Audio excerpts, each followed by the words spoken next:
we are here. In case you were not sure that we were here, you absolutely didn't hear us pre our faces coming on this lovely screen. How are we all? Ready for another day of D&D? We've been waiting 2 weeks to come back here. It has been 2 weeks. It's been too long. Oh my God. We hope you haven't missed us too much. We have definitely missed you. But yeah, so I'm just going to really briefly go around with us today. We have the lovely Jen playing Astrea. We have Joan playing Onyx. We have Kumi playing Kaliuka. Those K names. Those K names are going to get me. We have Lindsay playing Eva. And we have Lulu playing Kalista. We're going to do proper people intros at the end. But I thought today, seeing as we have managed to so far relatively well avoid tech gremlins, I would get right into it if I can find my notes. Here they are. Okay, so let's go. Our last session was something of a prologue for our intrepid cast, as they briefly got their first glimpse of the world of Theros, and indeed each other. We began in Akros on a hot spring day during the Iran Games and its popular yearly festival. Each of you began embroiled in your own lives, thoughts, agendas, be it chasing secrets, seeking answers, following visions, pursuing passions, or even just trying to make it through the day without killing your assigned mentor. But by the end of the day, you had glimpsed your first moment together, as a mysterious figure noticed only by Callista tied a blindfold over her eyes and raised her arms to the skies. A ferocious lion born of the Nyx appeared high above the crowd and jumped into the pit, threatening the lives of many. You fought together to vanquish the danger it posed, and none of you could deny that feeling of something that indicated perhaps the meddling deities of Theros had more in store for you. But not yet. As the danger passed almost as quickly as it had come, the now very frightened lion fled through the streets towards the forest, and you all went back to your lives, thoughts, and agendas once more to reap its rewards or face its consequences. Speaking of consequences, Kaliuka. As you watch the lion turn tail and run, you begin to feel the adrenaline of battle run its course. Instead, it is replaced by a sense of dread as you turn your eyes towards your family. They're all looking at you, but your father's furious expression is all that you see. As you begin to sheepishly make your way towards them, you hear a voice you do not recognize in your head. We will meet again. You start to look around, but the loud holler of your father calling you sends you scuttling to him. Your evening is not a pleasant one. Being shouted at in front of your mother and siblings is never fun. He tells you that you brought shame upon the entire family, and it hurts. He tells you that he'd been boasting to his friends about how proud he was you to be fighting soon for weeks, how excited he was, how you've embarrassed him. The guilt you feel is overwhelming. The stifled frustration comes at a close second, but the disappointment from your mother as she later chastises you for involving your younger siblings in your deception is too much to bear. You find yourself packing your bags quickly, late into the night when the rest of the family have finally fallen asleep. You pick up your bagpipes, your few belongings, and even the shield that your father had proudly presented to you for your first official fight. And you leave. You walk for weeks and weeks, out of the gates of Akros and through the hills where the ferry's band centaurs roam, following the many travellers leaving the city as the festival draws to a close. Soon, the dry plains turn to lush forest, and you find yourself aimlessly wandering through the Nessian wood. With each step, your determination wavers, and your path seems unclear. Stopping for a small break by a particularly large tree where a couple of hares graze nearby, you set your shield down. The face carved into it is that of your great-great-grandfather, and his expression is currently stern. You think of your father. What do you suppose, Kaliuka, in this moment you might say to your father, to the shield, as you settle down to rest? I look at this shield, and a lot of the lines that seem to be carved into it remind me of my father's twisted in different expressions throughout my life.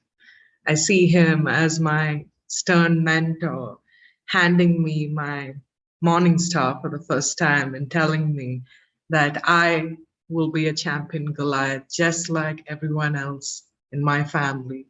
I see him pull me up each time I fall. I see him tell me stories of magnificent battles that he has seen, or he has heard of our ancestors. And at this moment, when I look at this shield, I think of everything that I've learned. I look forward and think of everything I don't know yet. And as I look at the shield again, I just say one thing to him. Papa, I will forge my way. And just to not look at it again, I put it face down, sideways. And you see for a moment, her like really decisive look fades a bit and she panics like, oh, but will he ever allow me to go back? Maybe if I get him a present, it would be good. What would Papa like? Okay, and I just like, maybe world's best Papa, maybe, yes. But are the gods better fathers? I don't know, Papa's the best. And I'm just like, I look down to see whether it's moving or anything. Of course, you're the best, Papa. And I just like look around and just settle down, just kind of, well, what now? Okay, so as you kind of give that really strong poetic statement and then immediately follow it up with very anxious inner monologue, you kind of lean back against the tree and briefly close your eyes. And it's not long before you are alerted by a very strange sound. So you open them again. Your surroundings seem a little different. It is still daytime, but the sky is filled with stars as far as the eye can see. A breeze has picked up. There are no animal sounds anymore, though you can still see the hares grazing quietly nearby. Your eyes settle back to the shield, which you had placed face down, and it is now back to leaning against the rock. But it is no longer your great-great-grandfather's face staring back at you. Instead, the full body of a centaur holding a spear. You don't see his face behind his winged helmet. Only the onyx swirls in the slit of his helmet. His voice, as he speaks, is the thundering of soldiers running into battle. Well, Kaliuka, I admire your perseverance. My lord, I apologize, but I do not recognize you. I thank you for your compliment. How funny you do not recognize the one who you fought so bravely for during my name day, not too long ago. Well, one thing that Papa says is never look up at people. So I tend to look at them straight forward. And you are so big that I could never really see in your face, if you know what I mean. You see her panicking because she's just like, oh my God.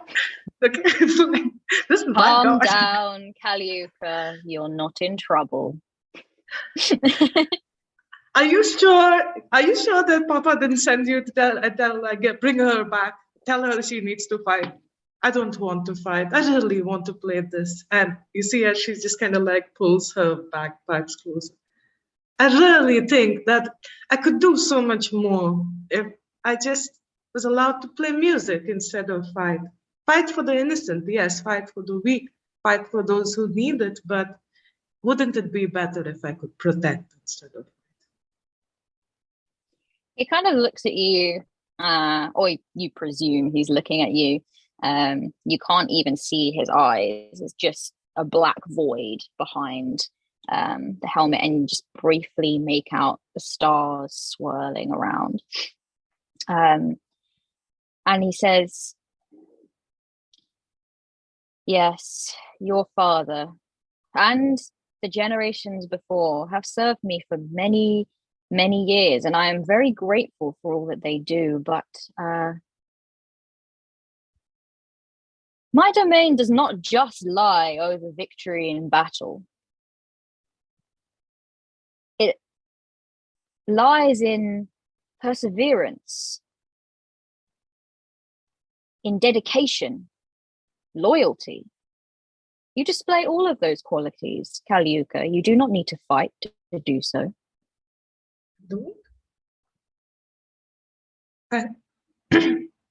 But every day, that's all that Papa said. That's what my uncles, my brothers, my sisters, even my mother, that's what they all believe, that true devotion is found in victory. Your father is a proud man with proud traditions. He can help that no more than you can help your love of music. And besides, it was the loveliest rendition of Karametra Had a Farm I ever heard. Oh, you loved it? I practiced so hard, and I knew that the bagpipes were the loudest way to get to heaven. So I knew it would reach you. No, you quite used them effectively. We heard it even here in the Nix. It is fantastic. So what is the Nix? I've never been here before, but the starlight, it makes me think of dreams almost. I suppose you could call it that. It is where I live. It is where I reside and watch over all of you. Then am I now dreaming or am I actually here?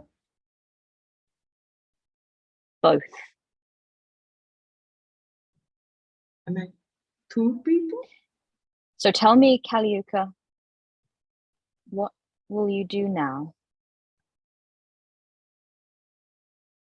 Well, there is some strange magic that I feel in me sometimes when I get very angry. And Mama, she said that this sort of magic is wild and that she has gotten it. And she was growing up as well, but she never really taught me how to harness this energy. I guess I would like to see how far that goes. I guess I'd like to see how far this goes. She holds up her bagpipes. Maybe people would want to see me perform this instead of this, and she looks down at her morning star. That's the spirit, Calliope. Good fighting, good battles are won by planning, strategy. You must make sure that you treat everything with discipline. If you wish to become more proficient with the bagpipes, I suggest you practice every day. Well, everybody's going to hear me. They're going to be like, Calliope, stop. No, don't stop. I kid. Of course they're going to all listen to me. And she's like, of course they will. I'm sure Nilia will be very grateful to have you playing bagpipes and scaring all of the animals in her forest. Oh, no, of course. I can get them to dance with me instead. It'll be the most joyous sound. Well, perhaps you could get one to. I have a gift for you. It seems to me that you need some form of inspiration. And you see this sort of, what has been this kind of strange carving, that the shield had kind of turned into what I imagine like a black hole kind of looks like. But his full body had still looked as if it was made of wood, and moved jerkily.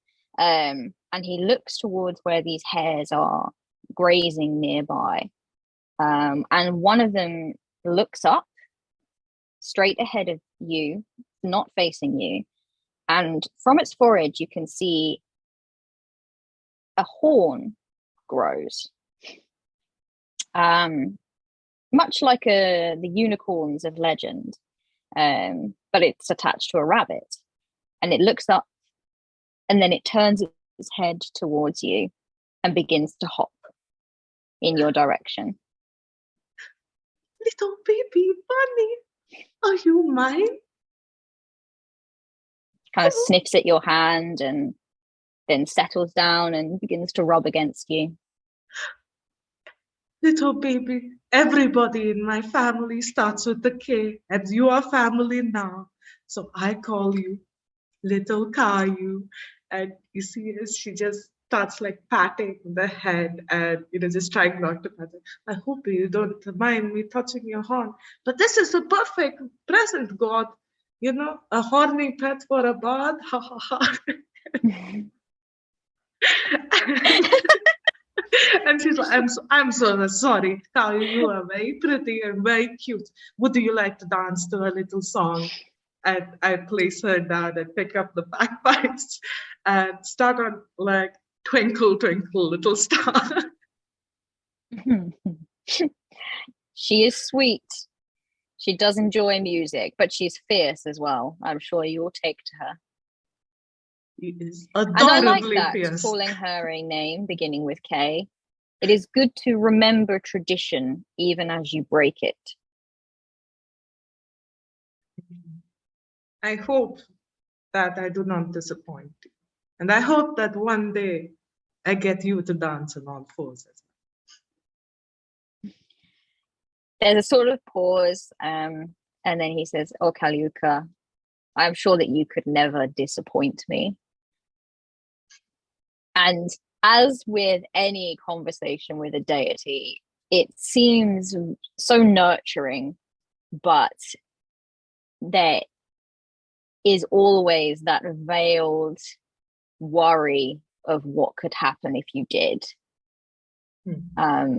And you gaze at your adorable new friend and scratch Caillou behind the ears and blink and wake sometime later, unsure if you've just dreamt everything.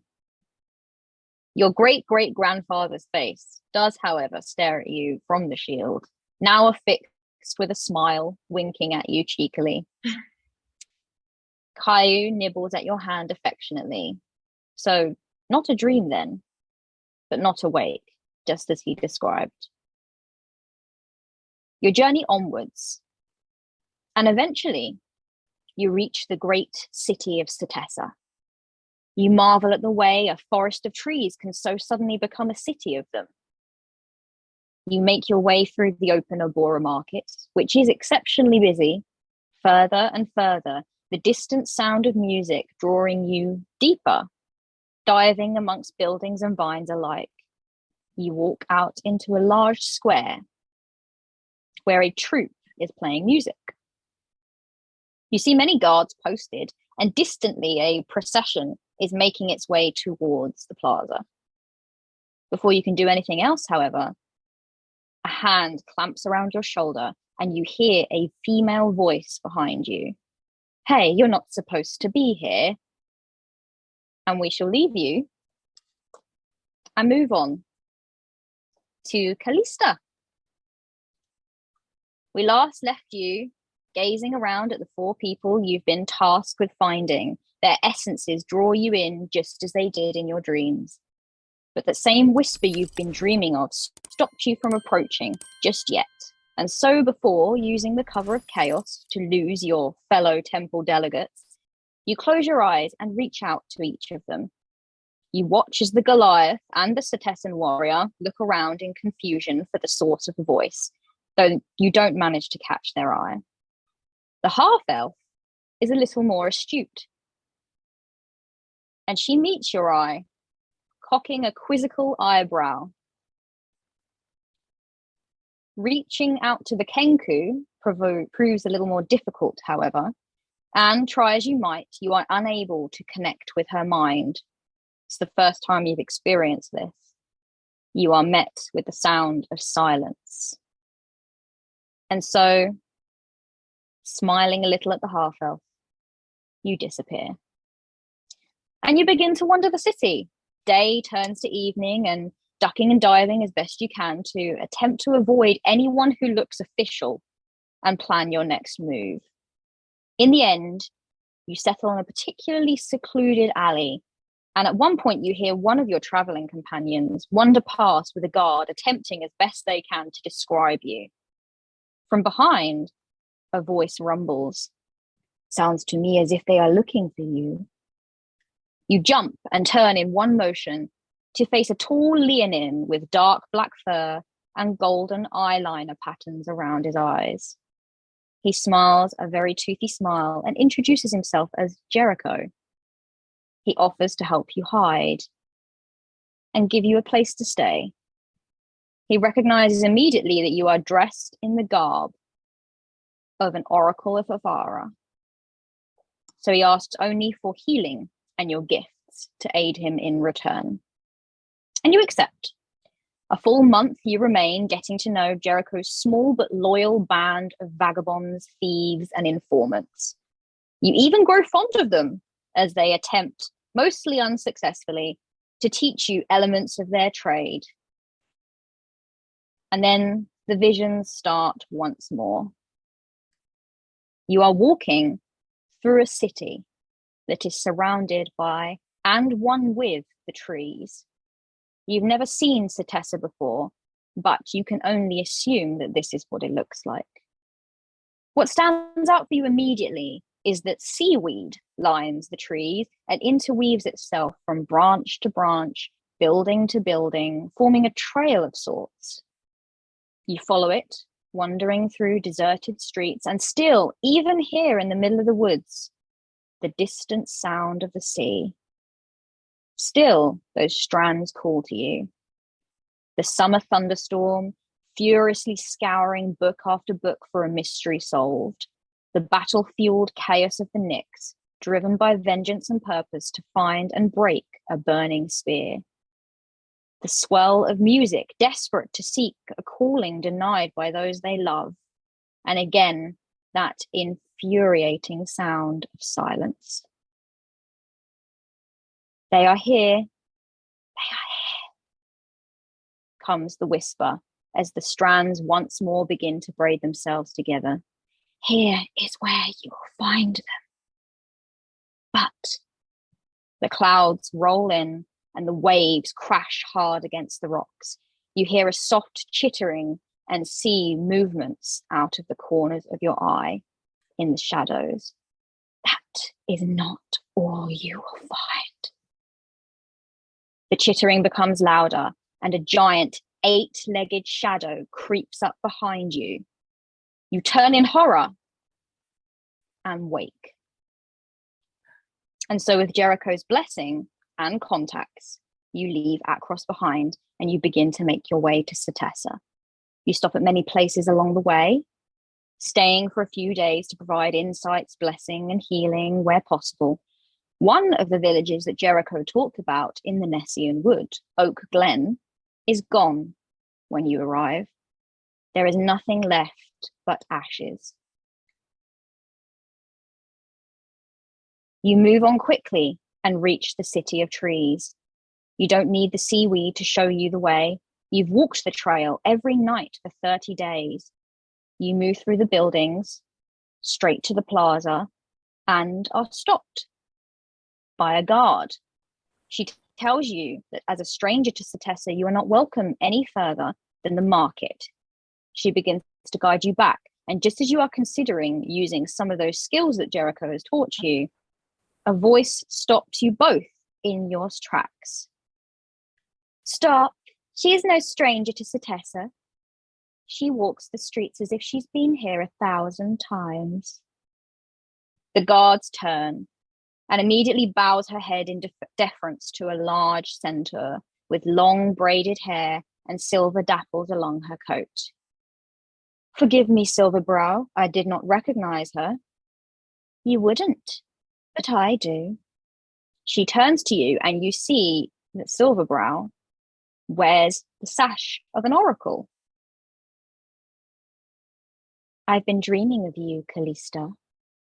Welcome to Setessa. It is so good to finally meet you. I can't say that it's good to meet you. I don't know why I'm here. I know I have to meet these people. These dreams, they keep pushing me forward. Do you know why I'm here? People, I know nothing of other people, but you are here to help us, I believe. Well, let me know what I can do. I know I have to be here. I know I had to leave the temple. I have to find these people. I keep seeing them in my dreams, and I'm called to them. I'm supposed to meet them here. These people you speak of, you say that it is here that you will find them. That's what my dreams say, yes. We shouldn't ignore our dreams. So I can stay in the city then? It doesn't Of course, seem like yes, I will see to it. I will see to it that you're taken care of. But, Callista, now is not the best time. We have a delegation coming from Akros. They are here on a diplomatic mission. It is a mere formality, really, but I am expected to be part of the proceedings. I am on the Council of Rulers here in Setessa. I can find my own way. That's fine. I didn't expect to meet anybody here who would recognize me and know who I was. So I'm okay. I can make my way. I'm learning. It's a very different world when you're not in the temple. But I'm making friends. I'm learning. I think I can take care of myself. Tell me, Callista, where is it that you are from? Here and there. I she's very nervous about giving out too many details. She's happy to see the oracle, but she's not really sure she trusts this person yet. Mm-hmm. Obviously she recognizes her, but she's very cagey. Her month with Jericho has taught her not to trust people and to take them at face value. And she is getting a little I love that. So she kind of goes, of course, here and there. Hopefully soon we can learn to trust each other a little more. I will have someone prepare rooms for you to stay. Oh, thank you very much. And of course, if you need anything else, if you find these people that you are looking for, I will be sure to make sure that they are granted freedom of the city, as are you. And as she talks, and sort of begins to, it's a sort of walk and talk situation. She begins to lead you to a sort of space where there are some other well-dressed Setessan women standing. A small commotion nearby catches your attention.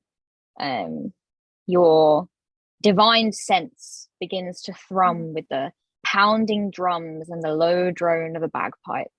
And you turn to see a young Goliath woman that you instantly recognize from the pits in an argument with the same Setessan guard that attempted to stop you. It's her. And she'll walk up. It's who? It's one of the people I'm here to meet. Please tell your guard to leave her be. She's with me. Okay. And she kind of makes her way over to this guard and she's just like, now, Liara, our good friend here is with Callista, and bothering her is not necessary. And this guard, anyone who has worked in retail, and has had a morning briefing with a manager going over the refund policy with you exactly, and then when it comes to the customer actually coming in for a refund, and you explain the policy to them, and then you go to the manager, and then the manager turns around and says, okay, we'll give you whatever you want. Anyone who has experienced that particular feeling, this is the face of this guard, who has obviously spent an entire morning talking about how important security is within Cetessa on this most auspicious day, and has just been shot down at every moment that she's come to a stranger and told, no, this person's fine. And Liara, she kind of goes, yes, my lady, and sort of walks off, and you watch as she kind of walks off, and she just throws her hands up in the air and rounds the corner.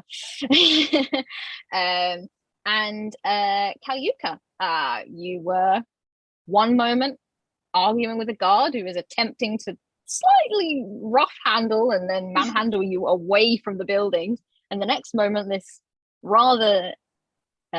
towering centaur and this Triton, who you do recognize, she was with you in the fighting pits, and they're both here, and they're helping you out. What would you like to do? So back to the guard, I'm just like, yeah, you take that. I'm a guest here, okay? And then she looks at me like, I'm a guest of who? Okay, and like, just like, who are that? And then she's like, wait, I know you. You were there at the arena when that lion attacked. How are you? You seem to be a lot more, how would I say, less belonging to church and more belonging to outside now.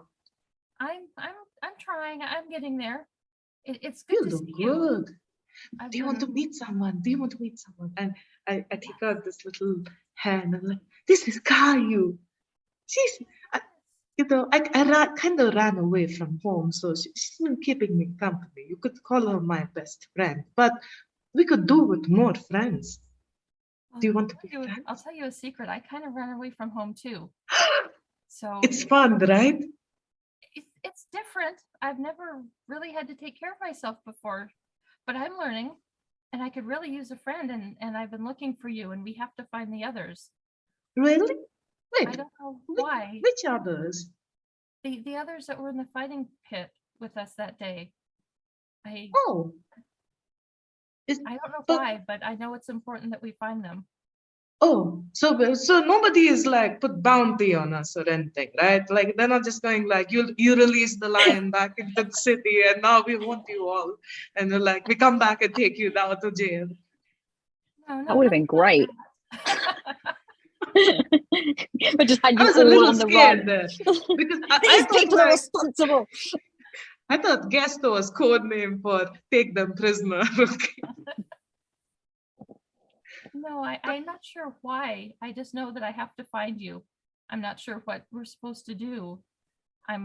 My goddess will tell me when I need to know, but right now I just know that I had to find you, and we have to find the others. Okay, and this seems like a good moment to move on. After the lion attacked Onyx, you turn once more to face your opponent, Dion of the Burning Spears, only to find him gone. You stayed overnight, hoping that Astrea, with the Durple, which is now canonically how we refer to dark purple, it is a Therosian word, it is part of the language. The Durple dress will give you the all clear to fight him again. And instead, she tells you he has left town. And according to the shifty way that his friends were acting, is on the run. You talk briefly with Astrea about the reason why you specifically want him, and she promises her aid should in the future you need it. She also tells you the name of one of Dion's closest compatriots, and so you begin your search once more for the man whose mercenary battalion destroyed the village of Bracklewhite that your mother, Bianca, found you in. What was that name? The man, sorry? What was the name of the associate? The name of the associate was Geneth. Genneth.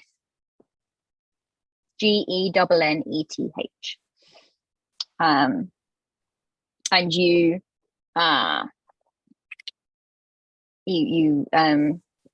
go to him, and so the man, Dion of the Burning Spears, is the man who holds all the answers to who those women were, why they were singing, and what your purpose is. Most likely you leave a trail of trembling men behind you as you scare answers out of each and every one of them.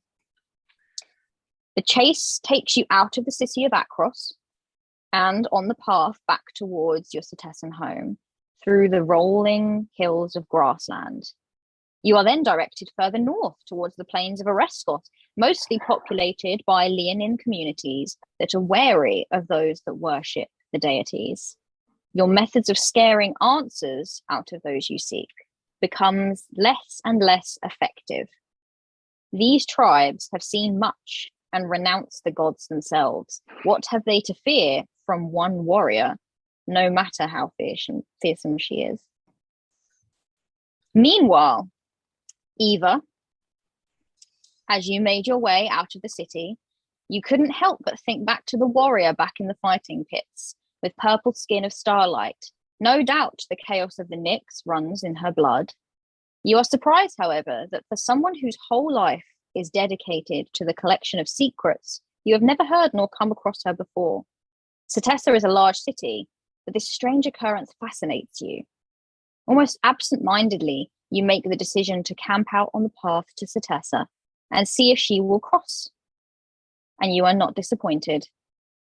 As you trail Onyx of Setessa from town to village, through endless stretches of hills and hot plains, two things become abundantly clear. One, she is looking for her arena opponent, Dion of the Burning Spears, who is involved in the destruction and mass genocide of one of the nearby villages to Setessa, Bracklewhite. And two, she has no idea what she's doing. You watch as she moves from person to person and is ignored, mocked, and lied to. And you realize you have skills to offer her. And in a meeting that involves you using those skills of stealth and silence, and her almost using her exceptional talent for locking people's heads off, the two of you begin to journey together. It is an odd combination of glittering, sword-wielding warrior and her new deadly shadow. With your skills of insight and uncanny ability to notice things, Eva, as well as know who to ask, you begin to progress more quickly, and an unlikely partnership of sorts is formed. Onyx, you find most of your mornings involve you journeying alone, as Eva is fond of her solitude during these moments. But she will make sure to make up for it with a gift of some kind, usually a shiny one, and you cannot help but secretly look forward to these gifts. Perhaps the two of you find each other strange in some ways, but then the world finds the both of you strange too, and there is a kinship to be found there. Eva, you spend these periods of time away from Onyx, reflecting and taking time to yourself, it's true, but you are a gatherer of secrets above all things, and the information that Jericho gave you in Akros about the people disappearing in Setessa, as well as the villages being destroyed around it and Onyx's plight, have you intrigued. So you begin to investigate these things further. My question to you, Jericho informed you back in Akros that the bands of mercenaries were being hired by a member of Electoi noble family in Akros, though he was unsure whom or even which family. However, this secret that you have learnt has yet to be whispered to Sifter or any member of the Obsidian Talon who would judge whether it should be kept or told. So, do you give this information to Onyx? No, not at this time. Not at this time. I need to verify it a little bit more.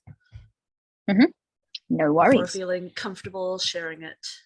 Like I said, I haven't been able to share it with the family yet to verify it, so it is still. He said, Yeah, we said. don't want to just go by rumor and hearsay and gossip. We need to make sure that it's a real thing. Yeah, so unfortunately, Eva would keep that to herself for now. Okay. So while investigating, trading whispers with various contacts along the way, you learn that more than half a dozen villages around Setessa have been destroyed. There are never any survivors within those villages. Onyx is the first that you know of. The whispers are that they are always performed by respected and honourable bands of mercenaries, such as the Burning Spears or the Brotherhood of Bears. Oddly, you also learn that shortly after each attack, these groups usually disband and members begin to take solo contracts. An unusual pattern of behaviour, that is for sure, especially as many of their former members seem also to have somewhat disappeared. After much hunting from the both of you, you eventually get a really solid lead and head out into the wilderness once more. Weeks and weeks of searching build up to the moment where finally, upon a nearby ledge overlooking the canyons of Oreskos, you find Dion of the Burning Spears, sat at his campfire, tent up. He stands and raises his hands in surrender and looks towards you. He seems to have been expecting you. Okay. You found me then. I'm ready to talk. Before anything else happens, I'm going to cast Hunter's Mark on him. Hunter's Mark. Got it. That's absolutely fine. And for a moment, as you kind of move quickly and you kind of cast that on him, he squeezes his eyes shut as if he's expecting some kind of obliterating fireball to imminently detonate him. And then he kind of opens his eyes and he looks at you and he goes, I'm here. I said I'm here, didn't I? You're here for now. You certainly got away quickly last time. Yeah, well, I was frightened. Can I is Iva with me? Eva is with you, yes. Yeah, Eva. I'm gonna look to her and kind of gesture to get around behind him so she can keep him from leaving if possible. It might be good to have him from two different angles. But what I will say is that Eva will probably, if it's Eva's insight as well that you're after as to whether he's lying and things, she will get a better read of his facial expressions and things like that. So it might be good to kind of both of you go to the side of him. Okay. And so, remember, you would definitely know by now that Eva is an expert markswoman. So if he, at this point, short of some kind of teleportation spell, which neither of you would really be able to do much about anyway,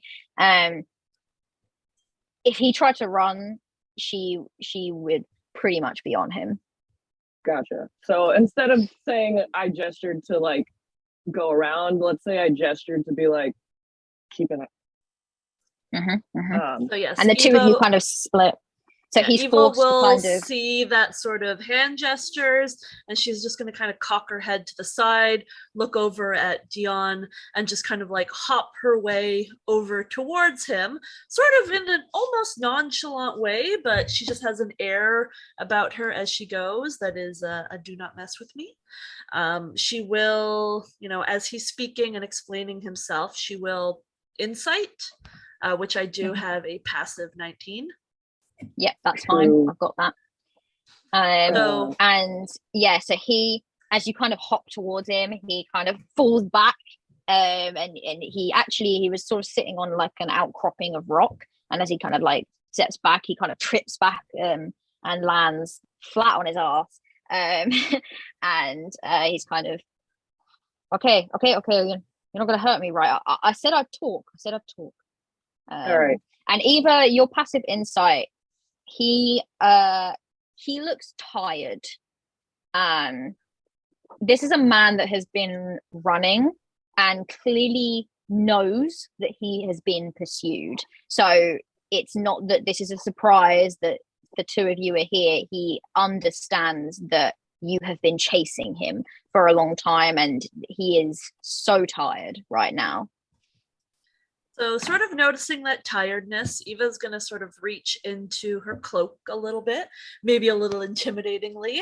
But when her talons come back out, there's just going to be a little cookie in there, and she's going to offer him the cookie.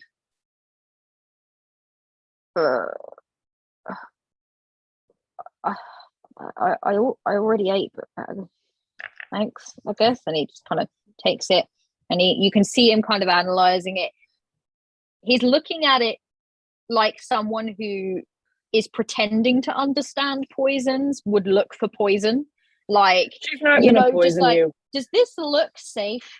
And then just, I don't know what I'm looking for anyway. Like, And then in just like a cute, soft little voice, she's just going to be like, it's just a sugar cookie. They're actually quite good. Okay. And he begins to nibble on it, and then he just sort of plops down, and he actually draws his like knees into his chest, and he's like, well, take a seat. I'm sure you have many questions. Eva's just kind of going to look over to Onyx and be like, ask. And then she's kind of going to go past the two of them, and she's going to start looking through his items to see if there's anything sort of interesting. Not to take, but just kind of, oh, what's this?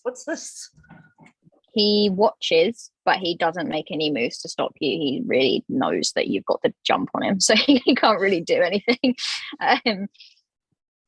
But he's kind of more interested in Onyx. It's Onyx that he knows is after him. Onyx pulls a full Riker maneuver, lifting her whole leg over the top of the seat, and then sits down on it. And she sort of pins him with a glare and waits long enough for him to be uncomfortable about it, which honestly probably isn't that long considering how well this conversation's going already.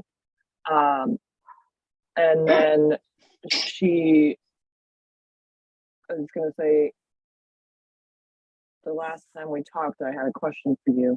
Do you remember what it was? You want to know why I was in your village? It's a good question. I was there because I was hired to be there. Eva, from wherever she is going to be like, from who? That's the thing. I don't remember. Bullshit. And as he says that, Eva, he is telling the truth. So when Onyx says bullshit, Eva will just shoot back, not bullshit. How can you not remember something like that? That's also a very good question. And, well, it's one that I didn't really think about for a really long time. And then I met you, and you almost killed me, and you sang that song. And Song. When you sang that song, I know the song. It's an old war hymn. It's called, the bards used to sing it all the time. Battle Crow, Battle Ravens, something along those lines. But I mean, I'm not going to sing it for you. I've not got a voice. Ask any bard. Any bard you meet will know that song. All right. But ever since I heard you sing it, I've been having nightmares. I knew you'd come after me, but I've been having nightmares of that night. I can remember the job being given to me and the slaughter and the money afterwards. But something didn't sit right. There were gaps in my memory. I don't remember who gave it to me. I don't remember why I would have taken it. It was murder, genocide. That is not the contracts that the burning spears stand for. They do not. We wouldn't just kill someone for no reason. Eva's gonna butt in with a quick mind control. Just a quick mind control. No big deal. Quick mind control. Eva's just gonna be like, I cast mind control. No, she's just asking, like, maybe he was under some kind of mind control. Yeah. I know. And he kind of looks at you and he goes, well, I had a similar thought process. So I went to see a priest. I knew you were coming after me. I knew you'd catch up to me. I knew you'd have that question. If I didn't have an answer for you, you would kill me. And maybe you still will.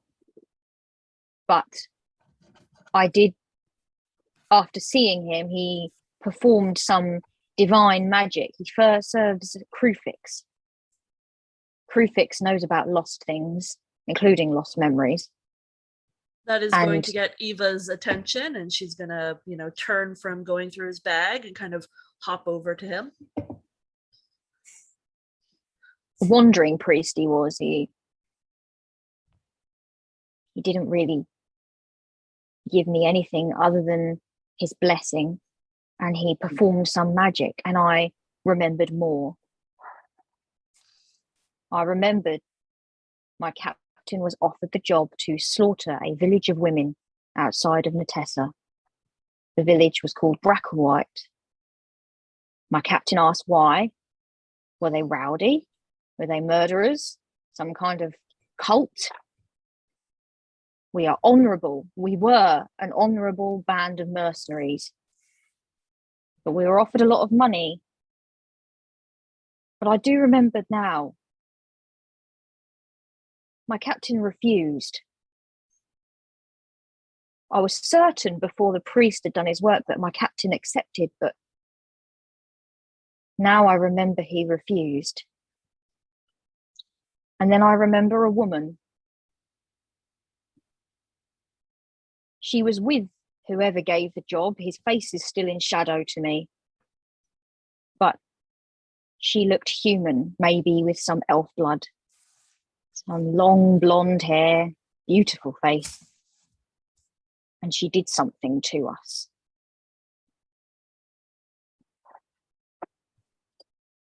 And then we performed the job. And then I think after we were overcome by guilt, but we couldn't remember what we were guilty about.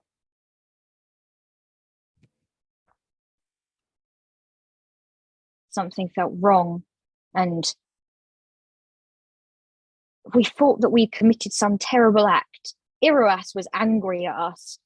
That's why I compete in the games every year. I'm trying to make it up to him, I suppose. And so we disbanded. And some of my friends, they disappeared. I don't know what happened to them. What do Do you know the names of the friends who disappeared?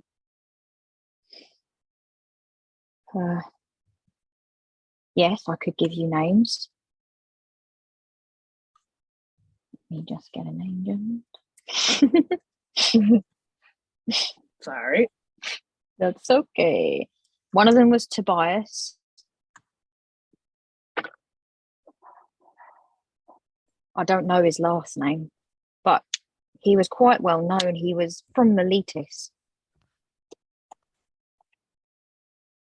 Okay.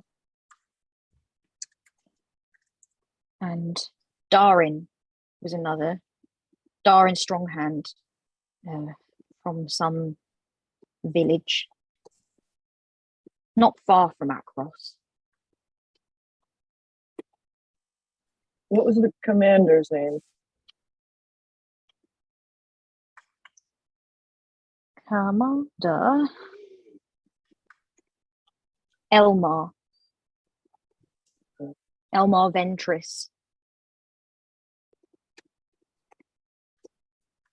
Did he disappear as well, or have you been in contact with him recently? Commander Elmar died. He did it to himself.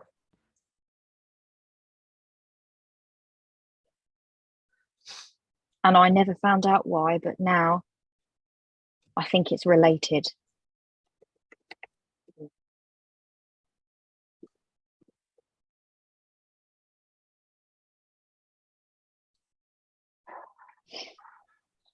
As for the night, I remember the battle as a haze. The women were singing that song. There was a storm, mighty storm raging throughout, and a lot of fire, and a lot of clashing steel, and a lot of blood. But I don't remember you there. That's why I was so surprised. I didn't think we'd left any survivors. I don't remember anything from before the attack. Memory again.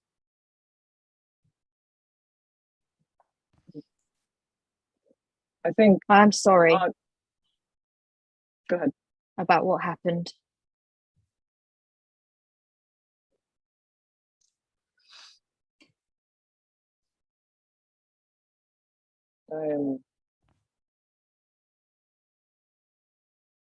And through insight, I can tell that he is like. I would have told you anything that he lied about. He is Okay. being absolutely genuine as far as you can tell. Everything seems very sincere. He just seems very tired. And when he talks about these memories that were unlocked by this priest, this has been a recent and big revelation to him as well. I think. Eva. Nope, go ahead. Eva would sort of like scurry her way over to him and reach up to sort of try and take his hand and give it a couple of like reassuring pats. And then just sort of tell him, this is probably the most she's spoken since Onyx has met her. But she's going to be like, your group was not the only one. Many groups fell to this and disbanded. Keep seeking forgiveness from your God for this action.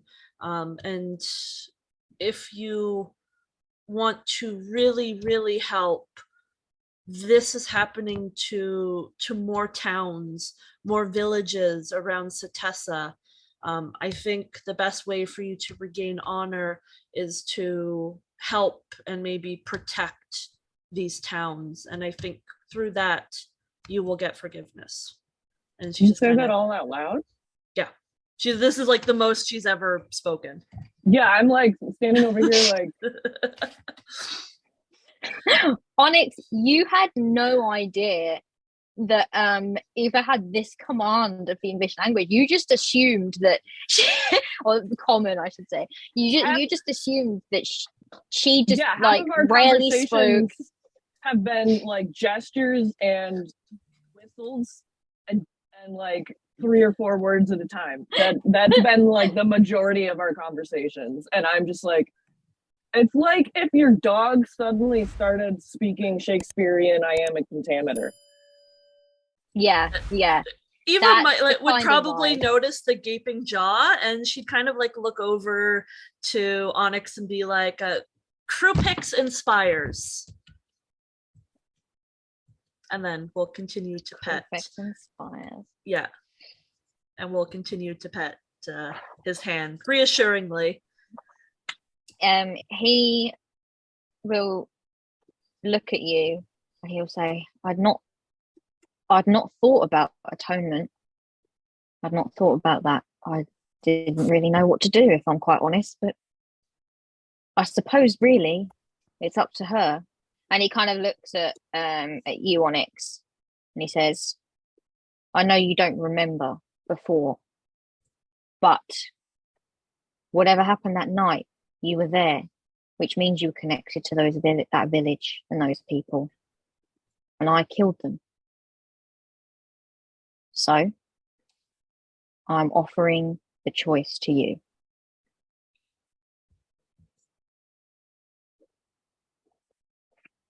I cannot compel you magically, but because I don't have Gaius, because I'm not a high enough level spellcaster. But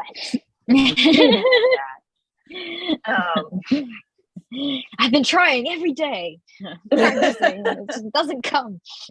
Nelia, give me the spell, Gaius. No.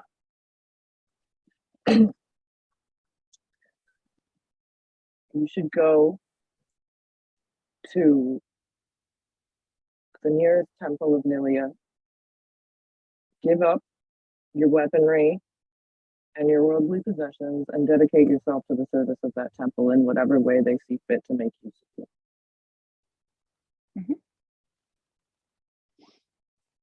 And I will come after you no further. Kind of nods his head. Well, got good perseverance. I'll give you that. That'll serve you well in life. And once again, I'm sorry. I will do all I can to atone for what I've done. And if I meet up with my buddies, I will try to get them help at the temple so that they may remember to. Perhaps we can figure out what happened with our collected memories. If you should find out any more, you may write to me in Satessa. You giving me your address? Yeah. Okay. Or also All right. the location of my mother's forge. Eva's just gonna kind of step in and just kind of shake her and be like, and kind of to Onyx, and then she's gonna just pull out a little bit of ink from her backpack, and she's gonna write on the back of his hand. She's just gonna draw a little talon in black ink on the back of his hand. Okay, then I'm gonna take back the piece of parchment on which I was about to write my address. What's this? And she's just gonna point to it. She won't say anything in regards to it. I believe she's saying you can use this to contact us instead. It would be safer. In Satessa? Wherever we might be. She's just gonna nod her head. Satessans don't tend to like strangers, but I'll try. She'll keep pointing to the talon on his hand. And then okay. One time. Yeah. Okay. So he kind of offers for you to stay at his campsite for the night. And having now hunted and dealt with Dion of the Burning Spears, you feel there is nothing for it but to return to Satessa, Onyx. And you have information to bring to Shifter, Eva. And so the two of you begin the long journey through the forest and into the city. You both know that the guards do not allow strangers beyond the city gates, but a Satessan knows another Satessan, and they give you a curt, if slightly bewildered, nod as you enter. You make your way through the Arbora market, and quickly realize that there must be some kind of event taking place today. There is music, the streets have been cleared, and as you make your way into the square just Can I outside roll- the Lagona embassy, Hmm? go. Can I roll to see if I remember or know what it might be that's going on? You wouldn't know. Okay. You've been away for a couple. It's a sort of a surprise to you. There's some kind of event, but you're not sure what it is. It's not one. It's not a festival. It's not something that you would know or recognize. And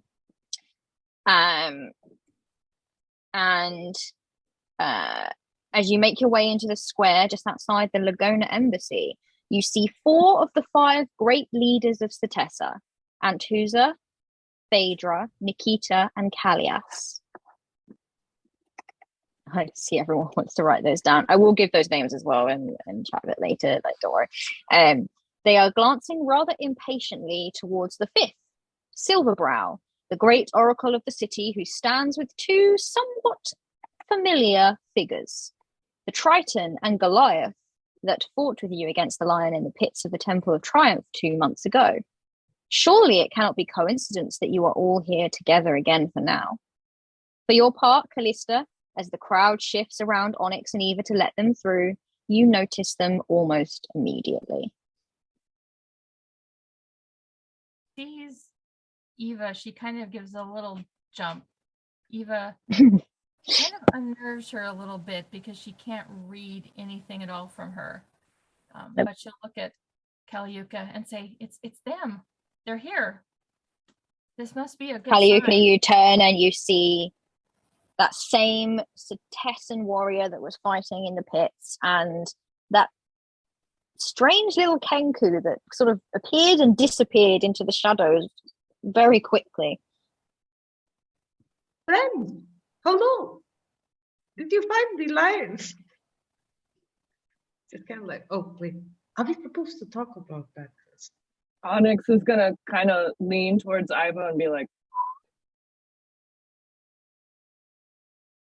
Eva's just gonna give a little shrug of her wings, like, oh. They're all just waving at you as if you're old friends. You've known each other for years. And as both Eva and Onyx are kind of looking at them like they're crazy, they'll both hear in their head, "We've been waiting for you. It's fate that's brought us back together again." Can Eva tell when someone's trying to like go into her head? Or it's just she doesn't even know and it doesn't come through? She can no, you cannot tell when in this particular instance. You might be able to, depending on the circumstances, but in this particular instance you cannot tell when Callista is trying to connect with you. So she's just gonna look at you like dead face, like she's heard nothing. She knows nothing. You still cannot connect with her at all, Callista. That really unnerves Callista.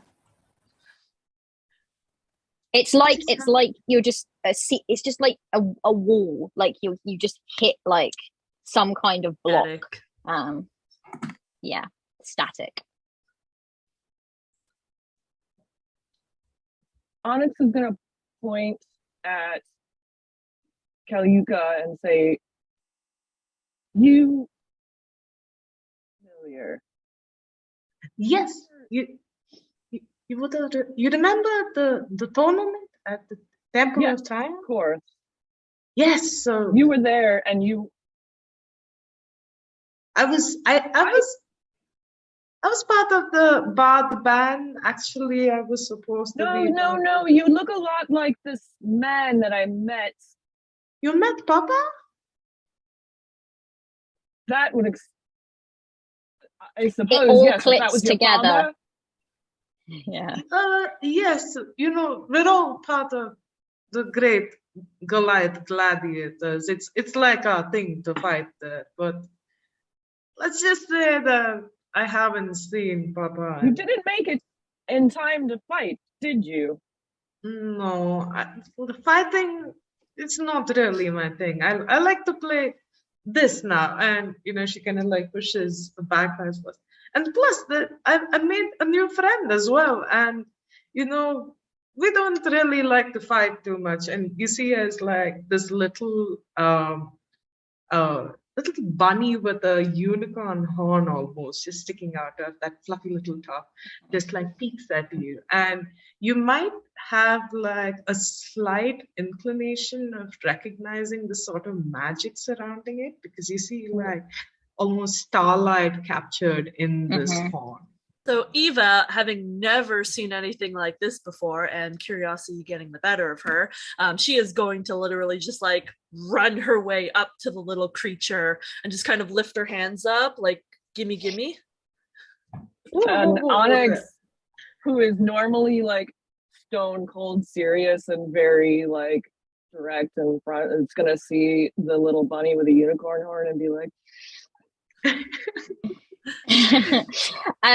those of you, if you wish not to know what it is, that's fine. But if anyone wants to try to understand what it is, a nature or a survival check is absolutely fine. You also see, like, in a very cat-like manner, almost this little bunny is just staring down at you, Ava, with this sort of like, with a pointed horn towards you, like kind of like, come get me, okay, sort of way. He's just like, fight me, sort of attitude to it. I got a 21 for a survival. Yeah. I rolled a nat 1. That convinced because you literally were like, I don't know who this is. I don't know what the heck this is. 21 for survival. You so there is a place in Setessa that you would know all about. It is called it's not in Setessa, it's just kind of north to Setessa. And it is called if I can find it right here, the Amatrophon. And it is essentially a large sort of forested region. It's like northwest of Setessan territory. And it is a safe haven and training ground for a diverse range of animals that kind of occupy it as natural protectors. I kind of think of it as like a national park, but also the animals and their caretakers, as it were. The animals are blessed in a way by Nilia, and they choose and understand and are trained by the caretakers there to aid in combat or to like they receive sort of training there. Yes, Joan. It's a Pokemon reserve. It is a Pokemon. That is the best. Yes, it is the Safari Zone. Yeah, it is the Safari Zone of the Pokemon game. What a ref that is. I was like, how do I explain this place? Like, it's this place of like natural beauty and everything's natural and animals are looked after, but also they're trained to fight. And yeah, that's exactly what it is. Also, 10-year-olds are going to use them to murder each other. Yeah. And the warriors kind of they get their mounts from there and things like that. All sorts of strange creatures, not just the normal ones. You got your wolves and your bears and things like that, but you see an owl bears there, you see a Pegasus, and they can come and go as they please.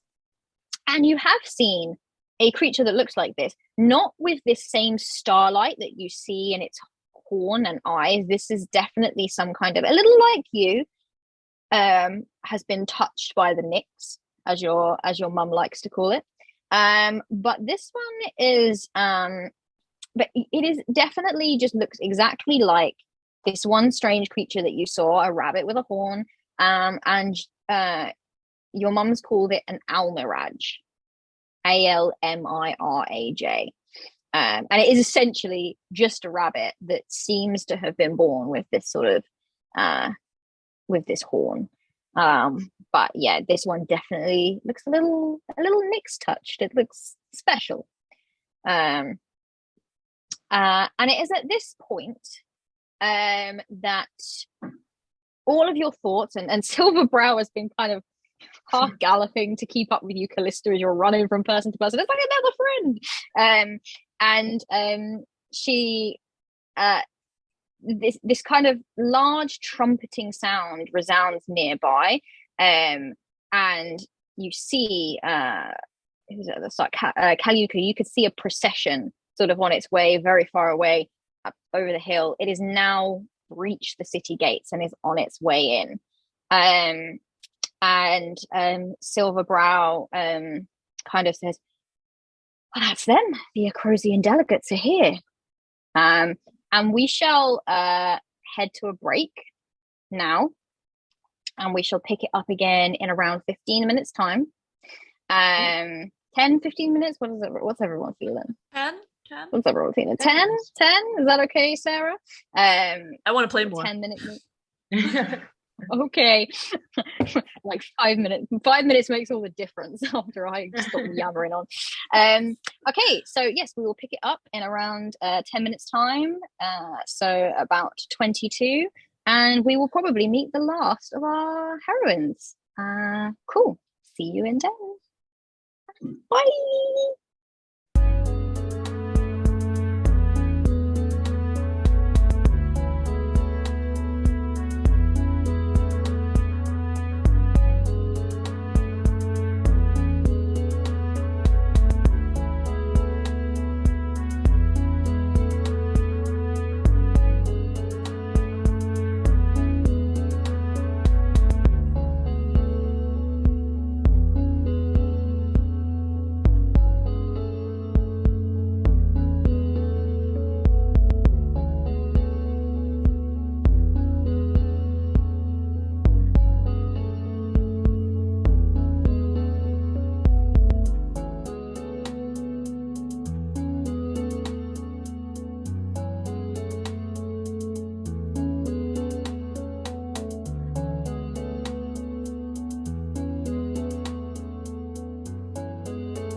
we are back, ready to play some more D&D. Just before the break, 4 of our 5 heroines had sort of come together and getting to know each other quite quickly. A certain adorable Almiraj seems to have broken the ice quite nicely, and everyone is already the best of friends. Just as they're kind of getting to know each other, the sound of the trumpet to announce the arrival of the delegates from Across played out. And we finally come to Astraea. Your time since the Erewhon Games have been somewhat busy and certainly filled with intrigue. You have always loved mysteries, and though in some ways it feels as if very little has changed in Across, it also feels as if much has. You remember that after the lion attacked, a Triton delegate from Miletus had spoken to you telepathically, promising that you would meet again before disappearing into the crowd. She wore the sash of some kind of oracle, so you have no doubt that she must mean what she says. But you began to think. Firstly, you dealt with the Cetessian champion that desperately wanted to fight her opponent, Dion of the Burning Spears, once more. He had, of course, run as far as he could. She had almost killed him. But once she told you of her plight, her desperate search for answers surrounding her lost village, you were more inclined to help and set her on her way. It isn't long before Cassian pulls you into your next great mystery. Ulysses, his father, is furious that such a dangerous creature of the Nyx has made its way into the city and arena undetected. You are tasked with investigating what exactly happened, and your detective work yields some very interesting results. The tracks of a lion led out of the city, that was for certain.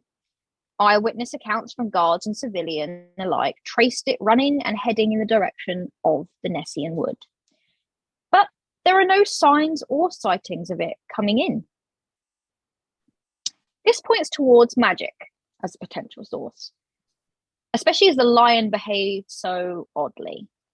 And you find that at a tower overlooking the arena nearby, the guards around it were all found asleep. Those asked cite divine interference as the cause of the lion's presence. This is, in the minds of the people at least, no doubt the work of the deity of mindless slaughter, Mogis, whose champions and worshippers make it their life's work to interfere with Iroas's plans or celebrations in any way they can. You also distinctly remember the way that Ulysses, Cassian's father, had whispered to that scout that had delivered some message to him, the promise to deal with Cetessa in his own way, and the venom behind those words. You frantically began your research into the history of Cetessan and Acrosian politics. There is no doubt always going to be a rivalry between 2 great nations that are famed for producing excellent warriors. Generations ago, Acros was a conquering city that sought to expand its reach to the furthest reaches of Theros.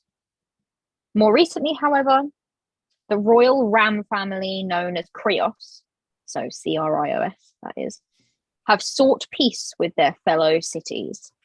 This was upheld by the late King Anax and his wife, Queen Cymede. Anax, A-N-A-X, Cymede, C-Y-M-E-D-E. And it continues to be upheld by the current region, Taranika Krios, who is the king's niece, and rules in the queen's mysterious absence. There seems, as far as you can tell, to be no signs of foul play or anyone exerting control over the current regent, who has done a wonderful job of upholding the things that matter dearly to the dead king and absentee queen, as they had captured the hearts of the people here in Acros so well.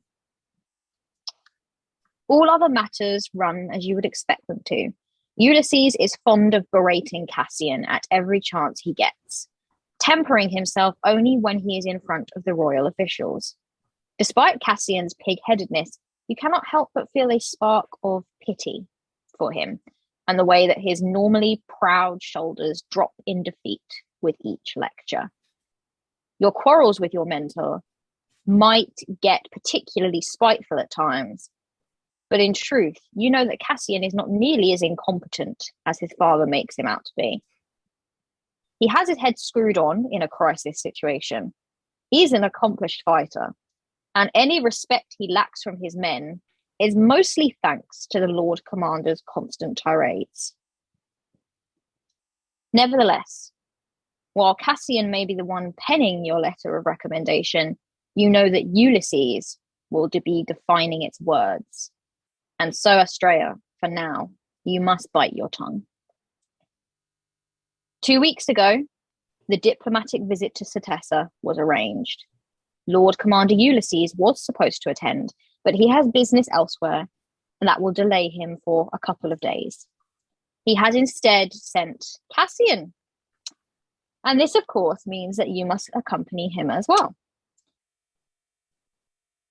Alongside you, the Regent Taranika's uncle, Alexander Krios, will be joining you. Your impression of his temperament is one that is far too serious, and he views your bickering with Cassian as unbecoming and petty from you both. He's not wrong. He's not wrong. Unlike Lord Commander Ulysses, who almost sort of jumps in and gets in on the joke against Cassian. Alexander Krios, Uncle Alexander Krios, is having absolutely none of it, and he takes his role in the royal family very seriously. You've never been to Cetessa before, though you may have read many an account of their existence. A city built entirely in Karametra's honor, just as Miletus was built in Aphara's. The wild women that live there rule, and have honored Nilia as well in much of their construction, by ensuring that the city is one with the forest around it. But despite their differences in approach, Karametra views Nilia as a sister. You have been traveling for quite some time, and as your procession enters the gates, did nap time. as your procession enters the gates, you hear a distant sort of trumpeting, which announces your arrival within Cetessa, and the guards begrudgingly, definitely let you all through. You see one guard in particular is looking absolutely annoyed at your entrance, kind of muttering to herself as she kind of lets you in. More strangers through the door. You can lip read, and so you know exactly what she's saying. Cassian kind of leans in, and he murmurs, "Well, Stray, I don't think they like us very much here." Maybe they would if you would fix your posture. My, we are prickly this morning. He actually seems to be in a relatively good mood. This is unusual for Cassian, and the only thing that you can kind of notice he has been over the last few days is that his father is nowhere around, and it's kind of caused him to relax somewhat. And he kind of says, "We are prickly this morning. Did you stub your toe as you rose from your slumber?"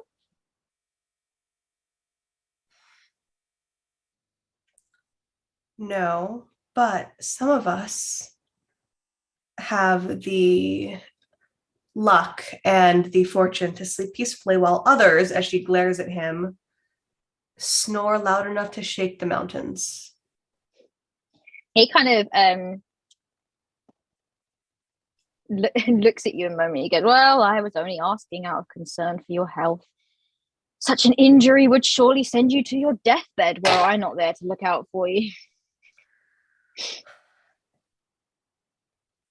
I didn't see the step up. I was fine. It was a bloody nose. He kind of like boops the still slightly bruised nose, and he's as he kind of does that, Ow! Jeez. Your slight annoyed cries out in pain causes your traveling companion, who is a couple of very fast-paced steps in front of you, to turn around. For the love of Eros, will the two of you be quiet? We are approaching our hosts. Look smart, straighten up, both of you. She's like already like ramrod straight. She's kind of like conjures up her mage hand and just kind of like smooths out Cassian's like traveling clothes. Just kind of like pokes into his back a little, like, up straight. Cassian kind of just like a little whack on the back at that point in the back where you need to like. He starts off just kind of letting it happen. He's just like, off of me, and just batting at this kind of like invisible hand. He's like, perfectly smart. Thank you, Alexander. She kind of shoots you a glance. So, first time in Setessa? First time in Setessa. Did a little bit of research. Of course you did. She'll let that one go. I'll just kind of like give him like just in case, I'm just going to give him like I will definitely give him like a brief primer on Setessan etiquette. Setetiquette, if you will. Setetiquette. Are you inventing a new language? Is that what this is? This is just another way to challenge me. Just like I portmanteau everything. I portmanteau everything is one thing that you will learn about me over the next several sessions. I freaking love it. So yep, you have briefed him. I love the idea of you giving him Setetiquette like pop quizzes. Like just when he's annoyed you and you can't think of that instant like snap comeback, you just like ask him a question instead and just completely throw him off guard. So he kind of looks at you and rolls his eyes. But go on. And as he rolls his eyes, I say, quite unbecoming of a general, wouldn't you say, Sir Alexander?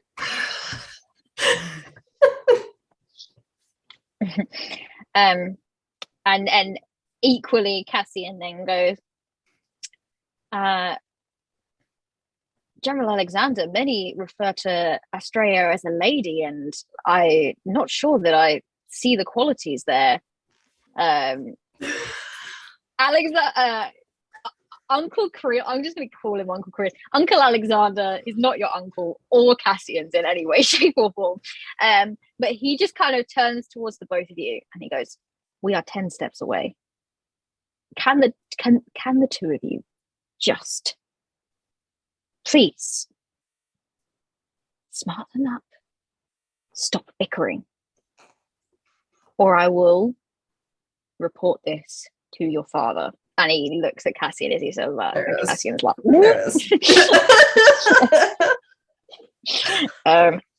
don't make me turn this caravan around, as Joan said. Don't make me turn this caravan around. And you kind of draw up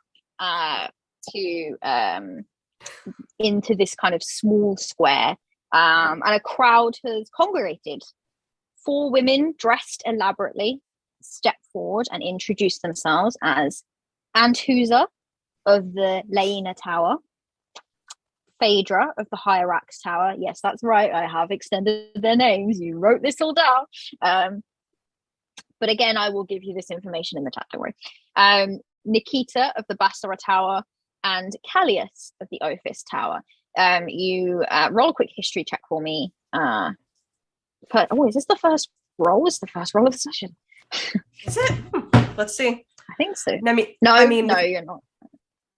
No, because they're really like the nature and survival. But let's see how this goes. 27.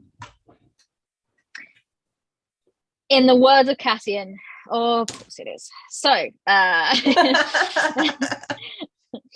sometimes I just think Cassian just really gets me as a DM when I'm dealing with you. Like, just this is matches my energy. Just like, roll it, and you're like, that's an 84, and I'm like, got it.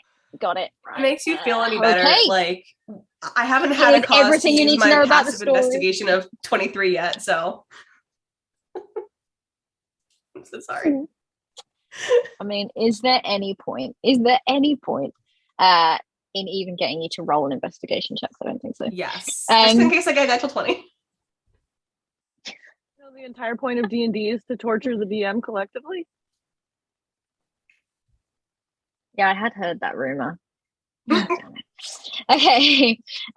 Okay. So let me just get this up.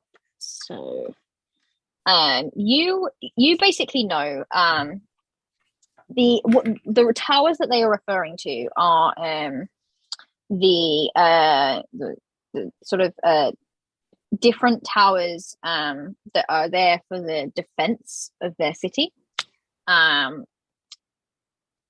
They are organized. The whole military of Seteta is organized into 4 regiments that are these towers. The Bassara Tower is known as the Tower of the Fox as well, and it stands near sort of this nexus known as the Summer Nexus, and it watches for those who enter the woods without permission. The Hyrax Tower, the Tower of the Falcon, is near the Autumn Nexus, and its regiment includes contingents of scouts and falconers. Setesa is very well known for its falconry and its training of falcons that are then sold through the Arbora market to various places. Even Akros military have some Setesan falcons. It's kind of what they're known for. Leona Tower is the Tower of the Lion, probably the one that Cassian would have taken the most interest in. Lions.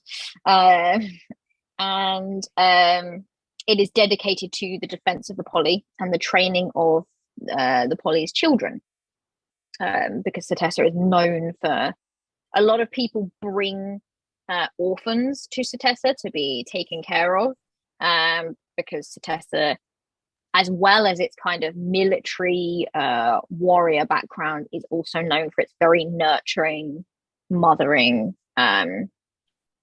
intrinsical values. And the Ophis Tower, the Leona Tower is probably where Onyx, you would have received a lot of training at the Leona Tower. Ophis Tower is the Serpent, Tower of the Serpent, and its wandering warriors travel the world working on behalf of the ruling council. So it's kind of like the base of operations for those that kind of travel outside of Setesa and go off and do their own thing. And yeah, you approach these sort of 4 figures. The one that steps forward and that will speak in a moment has a couple of double-edged axes kind of hanging at her side, and she's definitely dressed the most elaborately of them. So she's clearly, this is Anthusa, she is clearly the leader of the ruling council. Nikita is a woman sort of in her 50s, and she's kind of famed for spending a lot of her time in the tower. She doesn't really come out of it. Phaedra is the youngest. She's very pretty, 19 years old, and is a master falconer and orphan, also from Miletus, and a member of the Ophis regiment. Kind of found her when she was very young, wandering the streets, and brought her back to Setesa. And then Callias, she is definitely the toughest looking. She has lost an eye and several fingers, and she kind of is dressed, but they're all dressed in these sort of beautiful dresses.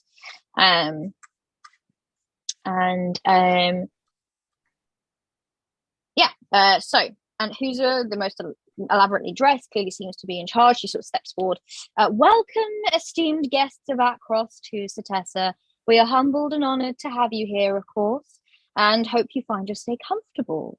We have, of course, prepared rooms for you in the embassy and hope to meet with you formally on the morrow to begin discussion on matters between our two great cities. But for now, there are light refreshments inside, and she kind of gestures, and a couple of women begin unloading your travel things from the caravan. Everything will be taken care of. You must be tired from your travels. And Alexander steps forward, and he bows his head. Greetings from Akros to Satessa. Regent Taranika is understandably busy with the rule of Akros, and has sent me, Alexander Krios of the Rams, in her stead. Her commander of war and diplomacy, Lord Commander Ulysses Leos of the Lions, will also be detained just 1 or 2 days more, but hopes to join us soon. His son, General Cassian Leos of the Lions, is here, alongside his selected student of the Decatirian Melitis, Astrea. Forgive me, I thought there would be 5 of you here to greet us. And like this kind of like long-winded greeting is boring, but it is the way that kind of meetings go. And she kind of goes, "Oh yes, you must forgive us. Our Oracle Silverbrow has been somewhat detained," and she kind of gestures over towards what you would recognize, having kind of read up and understanding the centaur, large centaur with sort of long silver braided hair, is their 5th member of the ruling council, Silverbrow, an oracle of Karabetra. And you will kind of follow her gaze. And you do also recognize 4 other figures that she has stood with. This Silverbrow is looking slightly out of breath and a little bit bewildered. You recognize Onyx of Satessa, who you had a relatively long conversation with back in the pits. You also recognize the Triton, who you briefly made eye contact with when her voice resounded around your head. You recognize a Goliath that was definitely one of the musicians, but turned out to be pretty handy in battle. And the Kenku, that you are fairly certain has the ability to make pretty accurate lion noises. And Callista, you smell the scent of a summer thunderstorm, and you know that the final piece of the puzzle has arrived. Yeah, I think I'm gonna take an action to summon my little bird. We'll call it a sparrow from the pocket dimension, and I'm going to send it to go land on Callista's shoulder. Okay, this sort of kind of thing. And this little bird, as you catch Astrea's eye, this little bird sort of lands on your shoulder. And it kind of almost it bears that same mark of magic, that same feeling that you get when you think of Astrea. and Astrea, you'll hear in your head, you know, you're the final piece. We're all here for whatever we're here for. So I assume Astrea doesn't know what kind of magic Callista is using to communicate with her. Roll an arcane check for me. Let's see how this goes.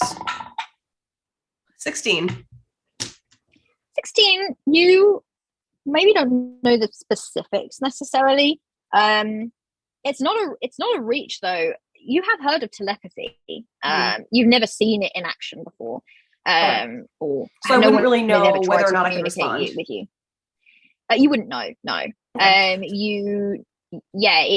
But it's not a stretch to realize, you know, she's an oracle. It's not unheard of that oracles are given strange powers by their deities. Okay. So with no way of knowing that this is probably not going to get back to her, she'll just think back.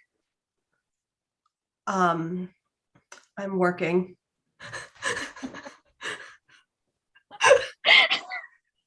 She'll just think it. That is the best response. I'm on the clock, sorry. I'm trying to figure out if that would actually get back to. I don't believe it would. I don't think it will. They cannot respond unless they have telepathy of their own, which I do not, unfortunately. Interesting. I think the only way that you speak telepathically is in language. I did not take message as a cantrip, unfortunately. So unless you Lulu, unless Callista uses her specific thing to kind of read surface thoughts, she will not know what is being said. Would Callista, just with her passive insight of 21, be able to kind of read her body language and get the gist of that look? Yes, you would see, this bird has landed on his shoulder. It's an acknowledgement that she's seen you and knows that you're there and has heard you and knows that it's you that she's talking to. That much is clear. She's kind of looking at you and looking at these people that she is with. It's clear that she's uncomfortable. It's like that thing when you like call a friend over and then you realize that they're in the middle of a conversation with someone else and you're like, don't come in, it's fine. It's just like actively exchanging platitudes. Yeah, like straight as like yeah, so I think Callista would just send her another message in her head, just find us when you're done. We'll give a single cheap acknowledgement. Yeah. Have the rest of us kind of noticed this delegation? Sorry? Have the rest of us noticed this group arrive from across? Not necessarily. You're all kind of fussing over Caillou. It is Callista that is kind of like her attention's been drawn. But this is all happening in a matter of kind of seconds. Let me just go back to my notes. And you kind of as everyone is following the gaze, Cassian then leans into you, Estrella, and says, what are they doing here? Did you invite them? I'm flattered that you think I have the authority to do that. Oh, I mean, these were all the people that were there in the fighting pits. Seems a bit of a coincidence. That would be like inviting friends to your dad's house. Why would I? Did you read? So they are your friends? No. Did you read nothing of the certificate scrolls I sent you? Of course, I've been reading them. You quiz me on them every day. And then Alexander kind of, is everything okay? Yes. The general just had a couple of questions surrounding the architecture. And Antusa kind of catches Silverbrow's eye and beckons her over, and Silverbrow leans into you, Callista, and says, duty calls, and you're welcome to join me if you like. Yes, I think I would like that. And well, it's not very well, your friends are welcome as well, I suppose. Sorry, I'm out of game. I'm having a slight crisis in my house at the moment. I'm sorry. That's quite all right. A live bird, just about the time the bird flew on my shoulder, flew in the house, and it's right over in my window. Oh, you weren't kidding. Oh my God. No, I wasn't kidding. And my dogs are freaking out and I can't get my husband to get out of bed to help me. So I'll be right back. I'm sorry. Yeah, that's absolutely fine. I think it's okay. It's okay. Would just try to stay with the group because she doesn't want to get too far away from them now that she has found them. Okay. So Silverbrow begins to head over. I'm so sorry for manifesting this on you. Silverbrow begins to head over towards the delegation. And you're welcome to follow if you like. I'd say that Kulyuka, looking over and seeing the delegation from across, thinks that some way that they've come to take her back home, and has like a mini freak out moment, like, did Papa send them? And is going to either hide behind the tallest person there in a very awkward position because she'd be like a lot larger than anyone else there, or stand behind a pillar in not a really good stealthy way, but just kind of like holding Caillou and just like saying like, Caillou, if they look towards me, tell me. Okay, and it's just like you have this little bunny just peeking from behind a column, and she's just gonna wait to see whether they come walking over to perhaps arrest them, because she looks at all of them here. She looks at the group from Akros, and she's like, oh no, they know we let the lion out.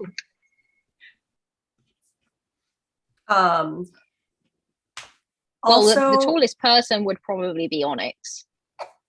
Yeah, I think Onyx was so absorbed by the bunny that she was just like fully like bent down like at the waist, like she's like bunny, and is like kind of like playing with the bunny.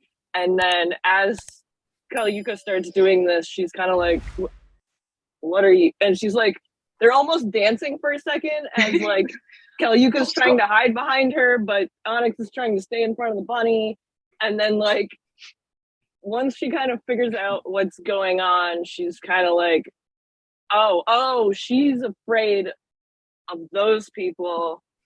Okay, then she's going to kind of set aside the whole bunny situation and turn to face the newcomers and probably put her hand on her sword, but she's not going to draw it. And that's probably when she clocks that that's Estrella, and is just kind of like, okay, what's up? What's going on here? So I guess, yeah. Do you think this was like a plot to get us all here to arrest us together for the live? No. No. What do you think they're doing here? Does this thing happen regularly? I just wandered into this town. I didn't really expect to see you all, and now this whole group is here from Akros, and I don't know, Papa sent them, or maybe it was. I live here. Okay. So is this I normal? live here. So I don't think it was a trap because I just live here. Maybe they want you to think that. I've heard that they're really smart, especially those two are there. I've not really spoken to them, but sometimes I've seen them, talking, or people might call it bickering on the streets, and whatever they say sounds extremely smart. I think like Onyx is genuinely concerned that she said, what if they only want you to think that you live here? And so she's gonna roll an insight check. I don't know what it's gonna tell me. Okay, roll an insight check.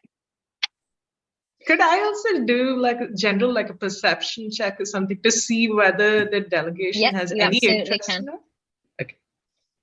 Just to kind of stop worrying. A 1 for insight. I got 11 for perception. No idea. Do you live here? My memory is my own. You have just met someone whose memory was modified.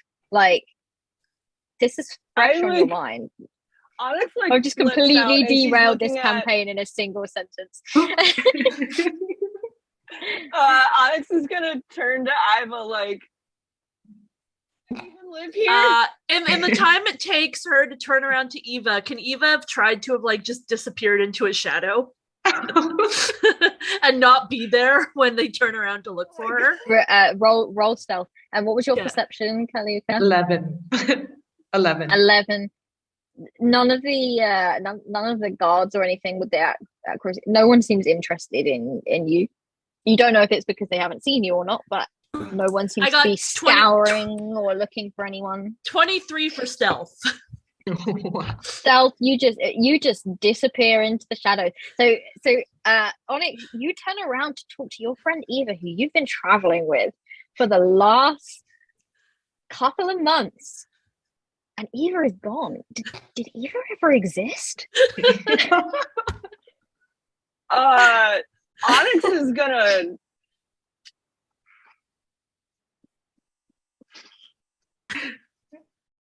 well, and that's the session, everyone. I love the idea that Onyx might like see this little bird on like Callista's shoulder and be like, "Hey."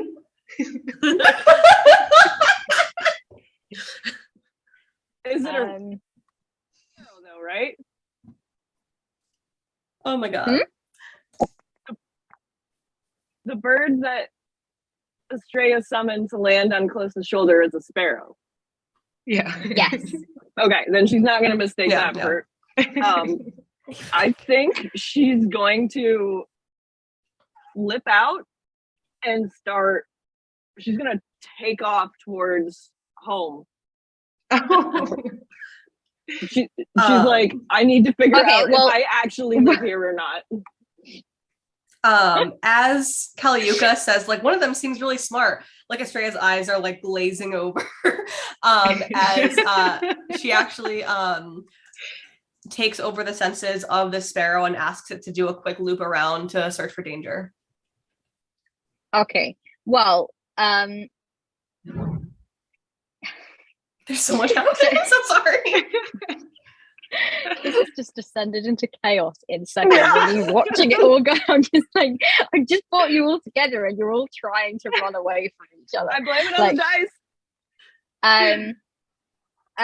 So Silverbrow kind of arrives where you are, and Cassian probably notices that you've kind of gone into sparrow mode, and it's almost an automatic thing. You can still hear everything happening around you, you just can't see. I don't think I can. Hang on. No, you can't. You can, I believe. You are deaf and blind with regard to your own senses. Really? Why did I think that you could hear? Okay, that's interesting. You can still probably have like tactile stuff, maybe, but and he kind of does this. I mean, the two of you bicker, and you're not really getting on, but you have like a kind of like mage warrior battle, like, come on, like there's a code, right? And we have a kind synergy. of like, yeah, you have a synergy, and he kind of like taps you on the shoulder twice, which is his way of kind of letting you know that he's about to like hold your shoulder, and then he kind of holds on to it so that you don't just collapse, because when you're blind and you can't see, and you're just going from the perspective of a bird that is flying around, it suddenly becomes very hard to just make yourself stand still. I do resist the urge to ask the bird to sit on his shoulder. Just resist the urge, because you know that he would just like poke you. And like you're in public, whatever. He kind of leans in, and he says, oh no, he wouldn't say, because he would know you can't hear.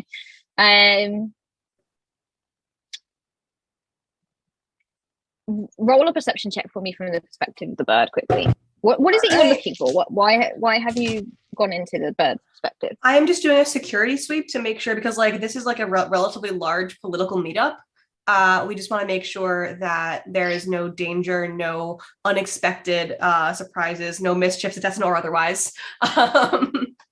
But yeah, just like any potential attacks. The absolute crap. Hang on. I can remember your last rolls as this bird, so we'll just see if it gets any better than like natural ones. Does this use my perception score or a bird's perception score? It uses the birds. Okay, I'm so sorry. Give me 2 seconds to look up bird perception. I don't know what bird perception is. Onyx, as you turn around, you meet eyes with someone who is in the crowd who you recognize. It is a friend of your mother's. Her name is Glenda, and she's just kind of watching. She hasn't spotted you yet, but I guess I'll call out to her, Glenda. Just loudly. I love that. She kind of whips her head round, and quite a flurry of emotions passes over her face, and she's just like, Onyx, you've returned. Thank God you know who I am. Thank Lilia. Just looks so confused. She kind of comes over because you're just shouting, and it's like the middle of like a procession, and she just kind of comes over to you because like she understands that you just don't really care what's going on around you. So she kind of sneaks over to you and she's like, of course I know who you are. Onyx, we've grown up here. Someone told me that maybe they wanted me to think that I lived here, and it just seemed like it was possible that maybe I had made the whole thing up. Onyx, maybe you shouldn't take things at completely face value. You know, you know us. You know Satessa. You've walked the streets. You know that you live here. I don't know what the value of a face is. This is someone that is very, like, she's a good friend of your mother's. She's very used to like your lack of like awareness around figures of speeches and things like that. And she's like, well, yes, I suppose that would be a problem.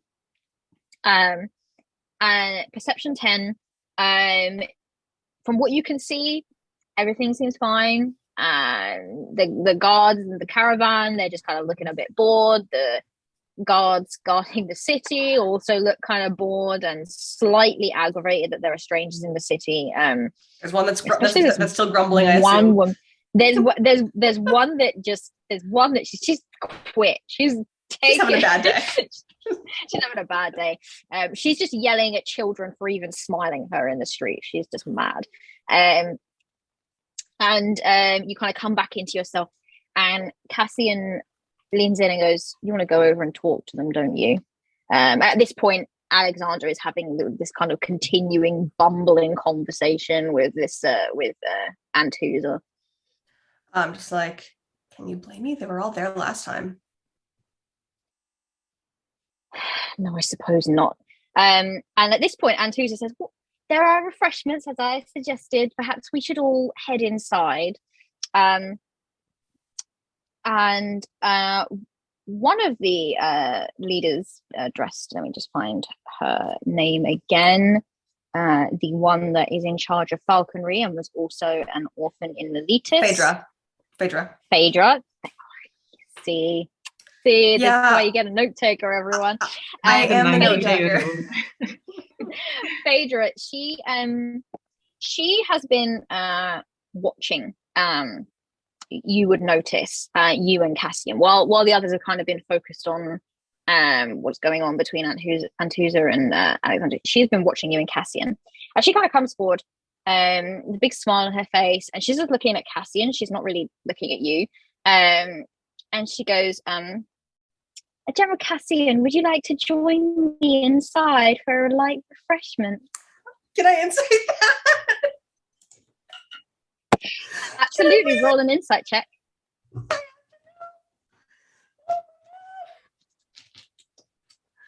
Oh my god.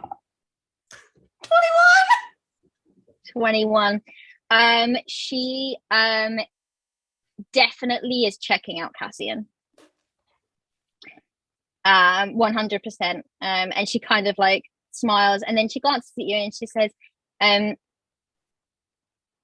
I think that Astrea, it seems that you know these people, Astrea. Perhaps you would like to go and join them and chat with them while I borrow Cassian for 5 moments? Absolutely. How does Cassian seem to feel about this?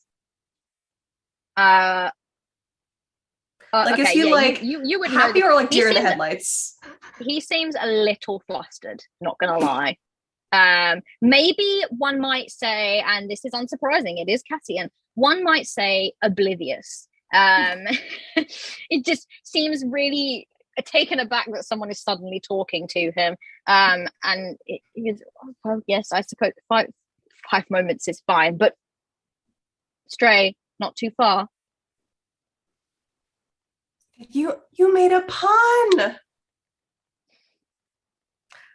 I just kind of like get on my tiptoes and just be like, hang on, your hair is a little okay, perfect. Go now, you go have fun. You will visibly notice Phaedra narrow her eyes a little when you do that. And she kind of looks at him expectantly, and he feels a little slighted by you. He offers his hand to Phaedra, and takes her away, and the rest of them are kind of moving.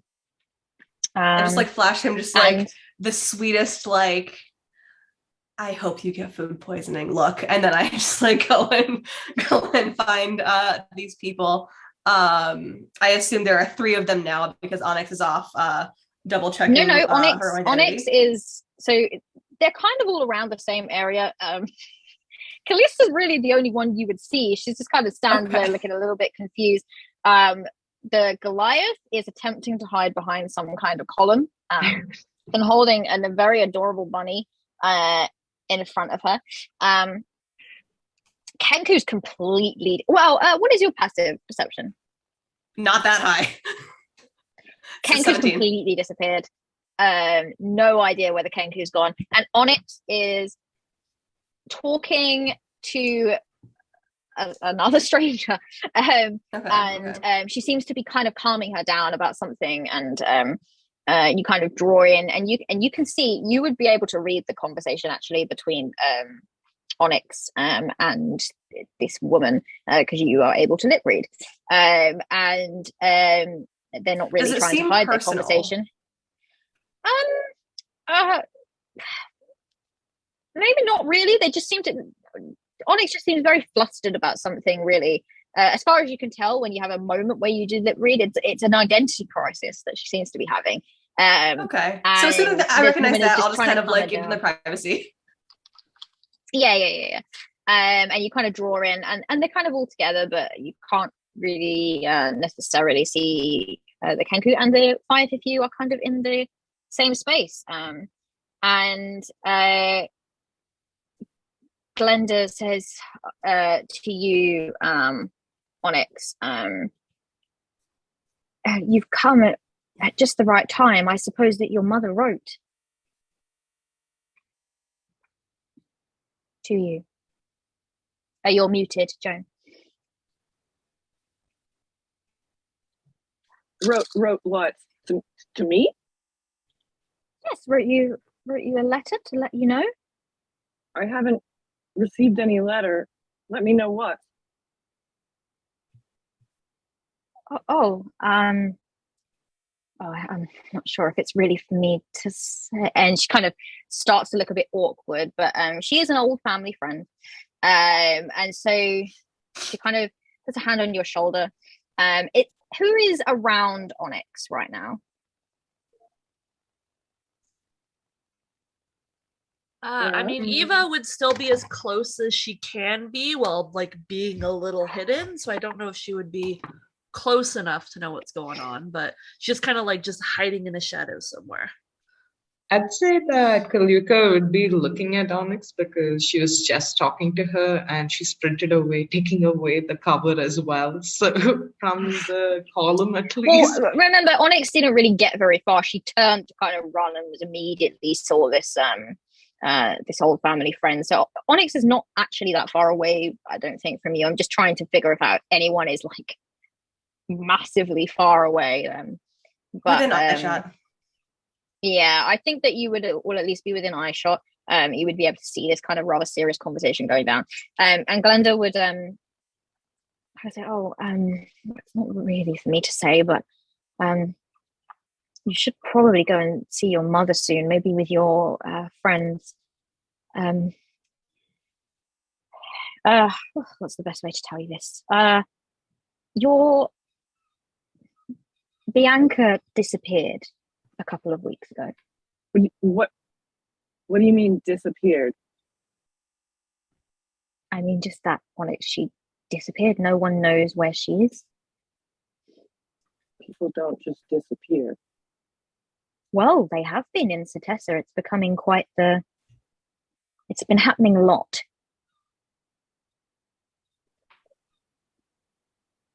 She is, I think, having a hard time processing it, and like both like I knew this would happen. This is awful. I don't know what to do. And then the sort of like helplessness shifts into anger, I think. And I think she's just going to look up and look around at the other people that she knows in this group. And then, unless somebody stops her, she's going to stomp off and head towards her house. So Eva, sort of from her shadows, noticing all of this, is just going to quickly like hop out of where she was hiding to go over to Onyx and just like kind of be like, don't run off, don't run off, don't run off, without speaking. She's just going to hold up her hands and just kind of like push her back towards the group. I think Callista, also seeing Onyx kind of getting angry and stomping off, she would send another message in her head and just say, maybe this is why we were brought together. Maybe we can help you. I don't know why we're all here, but my goddess brought us together for a reason. Maybe this is it. At this point, Onyx, you would recognize the voice in your head as being Callista's, and it would click for you that one that you heard back at the pits was Callista's voice. I need to find my mother now. It's about this point that Estrella, you'll be kind of walking and you're into the conversation and you'll hear Onyx just say, I need to find my mother now. And Kaliuka, you're kind of nearby as well and would hear that because that's quite a loud statement. I'll kind of like quicken my step a little bit and try and catch up to Onyx. Did you say your mother? Yes. Bianca, she found me and she's missing. And if she's missing, I need to find her. And I have to ask Daja. She found you in your village. Yes. The one that we talked about. Yes. And now she's missing.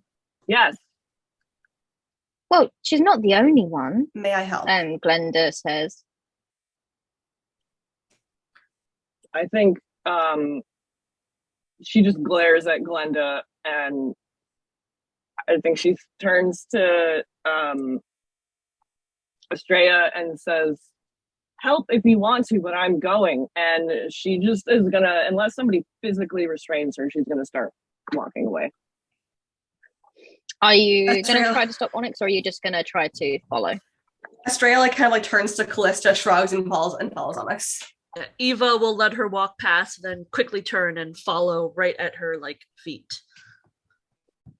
And God, I think it looks very awkward. I think Kaliuka, looking at Callista and remembering what she had said before about gathering all of us together, I kind of nod at her and, look at the delegation from across and kind of give this kind of vibe that anything to get away from them and follow them as well. All right. Follows along. So you are all going. Sorry, Lily. No, I was just going to say, Callista kind of says in her head, I hope this is what the goddess wants, and follows in behind. Mm-hmm. Okay. So the 5 of you are heading to Daja and Bianca's house, I suppose. You know the way. It doesn't really take you long to get there at all. You take the quickest route that you know. And as you kind of get closer, the urgency to get there kind of picks you up, and you start to run almost, and the rest of you huffing and puffing behind to keep up. So you get to the house. The curtains, or sort of the blind, the drapes have been sort of drawn over. You cannot really see inside, the door is closed, and almost a sort of eerie quietness, partly because you know that something terrible has happened and you know that right now this is probably a place of sadness, but partly just because there are so many people gathered at the square that these streets are just kind of quieter than usual. And Glenda had kind of called out as you went, oh, Dardra is at the house. So you know that she is here, but it is a sort of stillness as you kind of walk up to the house. Is there any like smoke coming out of the forge or anything, or just no? Nope. So I think she's just gonna walk right in. Okay. Should I, Are you on all the following? way over there, Oh. maybe kind of like in a sort of like not really out of breath because Kalika is pretty fit, having trained all her life, but she kind of like asks Astrea next to her, like, why are you here from Akros? Is it because of what happened at the arena? Is it because we let the lion out? Like, Kalika's never been more obsessed with the lion than right now. No, not at all. It's just it's a diplomatic mission in between our people. I was actually going to take a look around the outside just to see if there's any information. Do you want to join me? Sure, I don't mind. It's a little worrisome though. Why is it that so I actually, to be honest, kind of ran away from home and just happened to find myself here, but it's Well, are you sure that no one's like pulling, maybe like a couple of threads over here to get us together in some way? It's a little odd. I mean, I haven't really thought of the lion and anything in the last 2 months, but now I would we're all tend to here. agree, but if anyone can shed more light on why, we all know why we're here as individuals, but if anyone can shine any light on why we're here as a group, that would be. And she kind of turns to Callista. I don't believe I caught your name. I'm Callista. I wish I had more to tell you. I've been having visions of all of you, and I just know we have to find each other and be together. I'm not sure what we're supposed to do. I don't know if finding Onyx's mother is why we were brought together. And at that point, actually, if it looks like we're going to be here for a while, she would probably try to cast an augury spell if she has the 10 minutes to do it, to see if this is why they're together, or if this is just a distraction from their. When Also, Kalika hears Callista talk about visions of all of us, she goes like, visions? Have you been seeing us do things? And she has like this flashback in her own head to like skinny dipping with like Caillou in her nipple. And it's that very like, like my grandparents are dead. Are they watching me right now? Has this Triton seen me naked? While Callista is casting augury, I'll take the opportunity to ritual cast detect magic. So I'll have that up once it's cast. I'll have that up for 10 minutes. So and then for Eva, if she's noticing that everyone else is like staying outside and sort of investigating, she'll go in with Onyx. Got it. Okay. So I will quickly address all of the rituals and all of the thingies, and then I will go in with Onyx and Eva. So augury, what is it that you wish to know? I imagine that you've taken the 10 minutes as you're kind of traveling to ritual cast, just to kind of for expediency, I guess. Sure. Callista would like to know if finding Onyx's missing mother, Bianca, is the reason why they've been brought together, or if it's just a distraction from their purpose, whatever that purpose might be. So, I'm gonna, I guess, put a little spin on the augury spell. I like to think of it as like a little like magic 8 ball, and because I think like weal and woe for pretty much anything ends up being weal and woe, and I don't know, that just so you have these beautiful little shards. They are collected from, if I can remember the name of it, the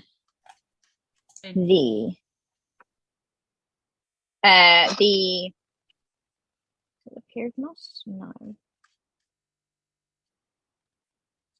I don't remember. Shards of just of like pieces of granite and other yeah, the Pyrgnos. Okay, so the Pyrgnos is like a sort of shining beacon. It's almost like a lighthouse in Miletus, but it is a special holy structure to Ithara. It collects all of the knowledge that the Miletus has kind of gathered together so far, and so it's kind of built of like stone tablets with bits of knowledge written, and like pages and scrolls and tomes, and it's just this gorgeous magical with like arcane runes scrawled all on the inside. And at one point 100 years ago or so, you know, not very long ago, a kraken attacked it and half destroyed it, and they had to rebuild it. In that, bits of some of the rubble have landed in your lap, Astraea. Not Astraea, sorry, Callista. And you use that as your kind of divination tool. And so they're actually just these sort of like pieces of stone that have like little bits of knowledge inscribed upon them.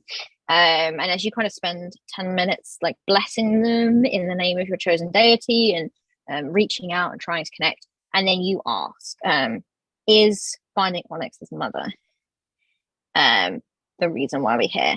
And you kind of throw them up into the air, and you catch and pick one.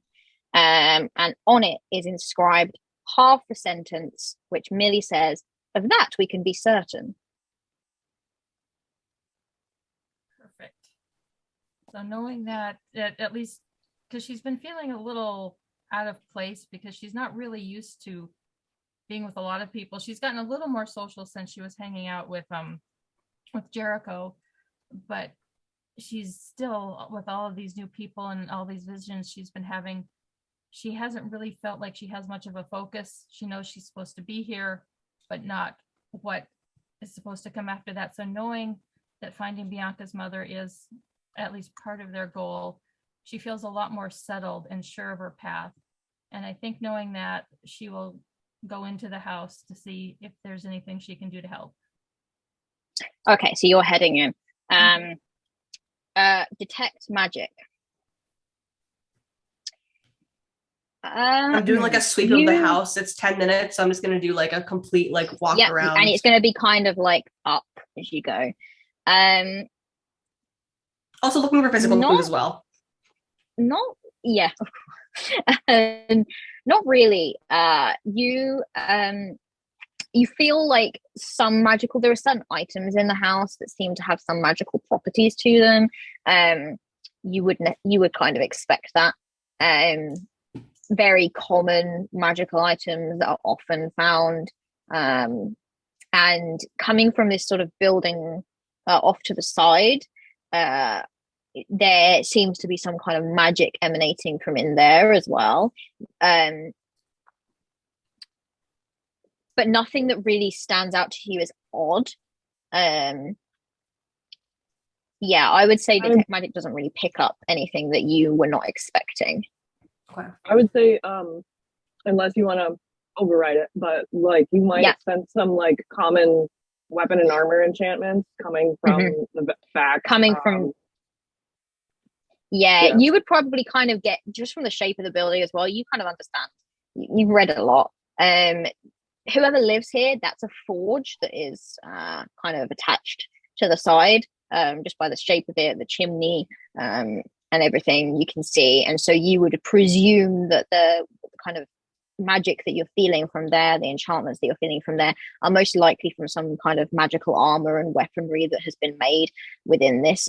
So whoever lives here, Onyx, one of Onyx's mothers at least, is a smith of some kind, and a talented one too, if they can kind of work with magical items and weaponry. But nothing really about the house sticks out to you as odd. Okay. Once y'all are finished with the inside conversation, there will be a knock at the door, because the Strands is not just going to like walk in without knocking first, but that'll happen after. I love that everyone else has walked in and Estrella is still going to knock. Okay, so Onyx, you and Eva enter the house, and as you kind of open the door, your mother, Darja, comes barreling out from a side room, and she cries out, "Oh, Bianca!" and then sees it's you, and a kind of flurry of emotions. She's instantly devastated, but then also happy because you are home, and then very tired.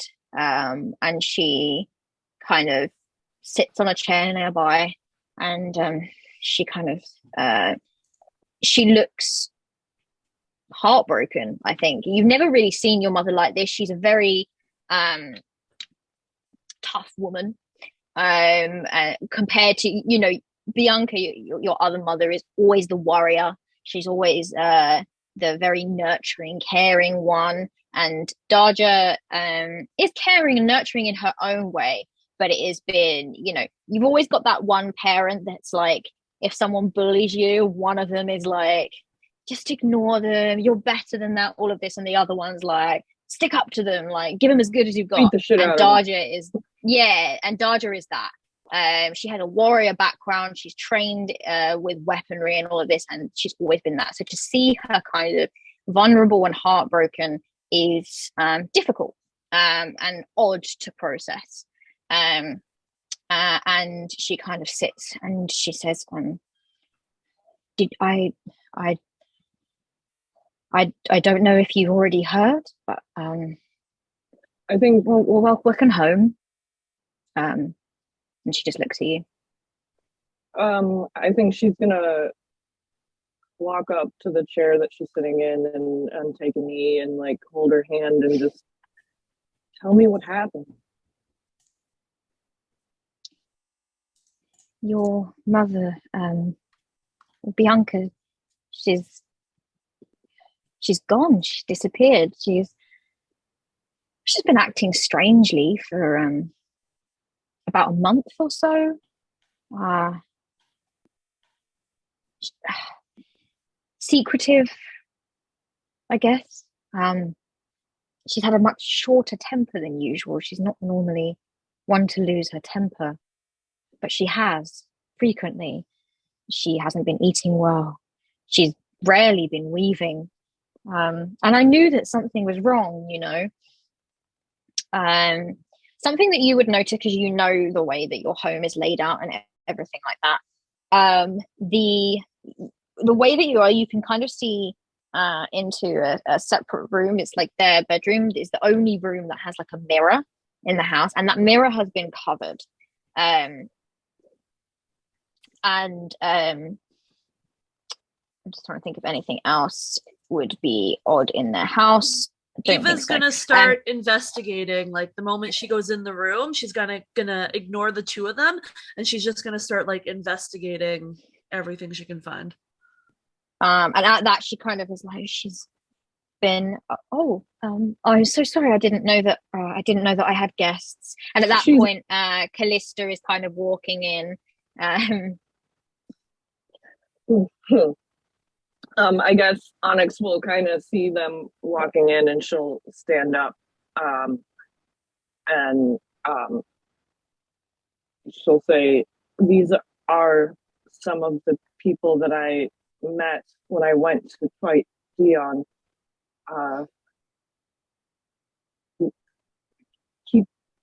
Keep telling the story."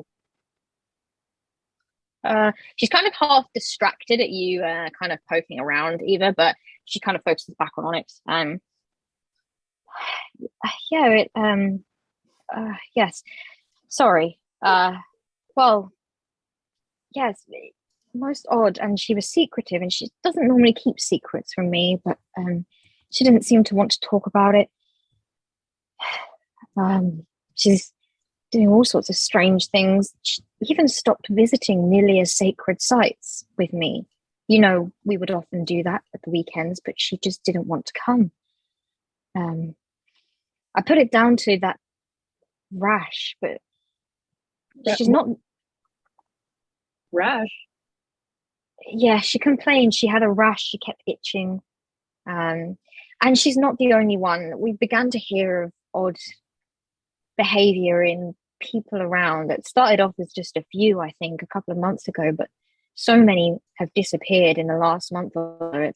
It feels as if almost half of Setessa is gone. And she kind of, at this point, she's really like working herself up. And you can see, well, roll an insight check for me. Am I finding anything in my investigation? 19. Roll an investigation check. What is your passive investigation, by the way, just on? Oh, my passive investigation is 14. And I just just so I'm aware for future. But what did you roll?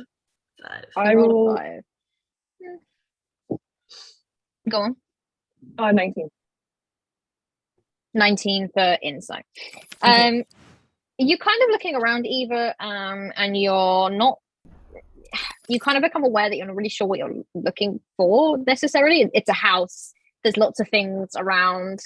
You don't know it very well. So as much as kind of this stuff is normally your forte, this is finding secrets is, but what you would notice, and I'll give it to you from your passive, because I think generally 14 is pretty okay.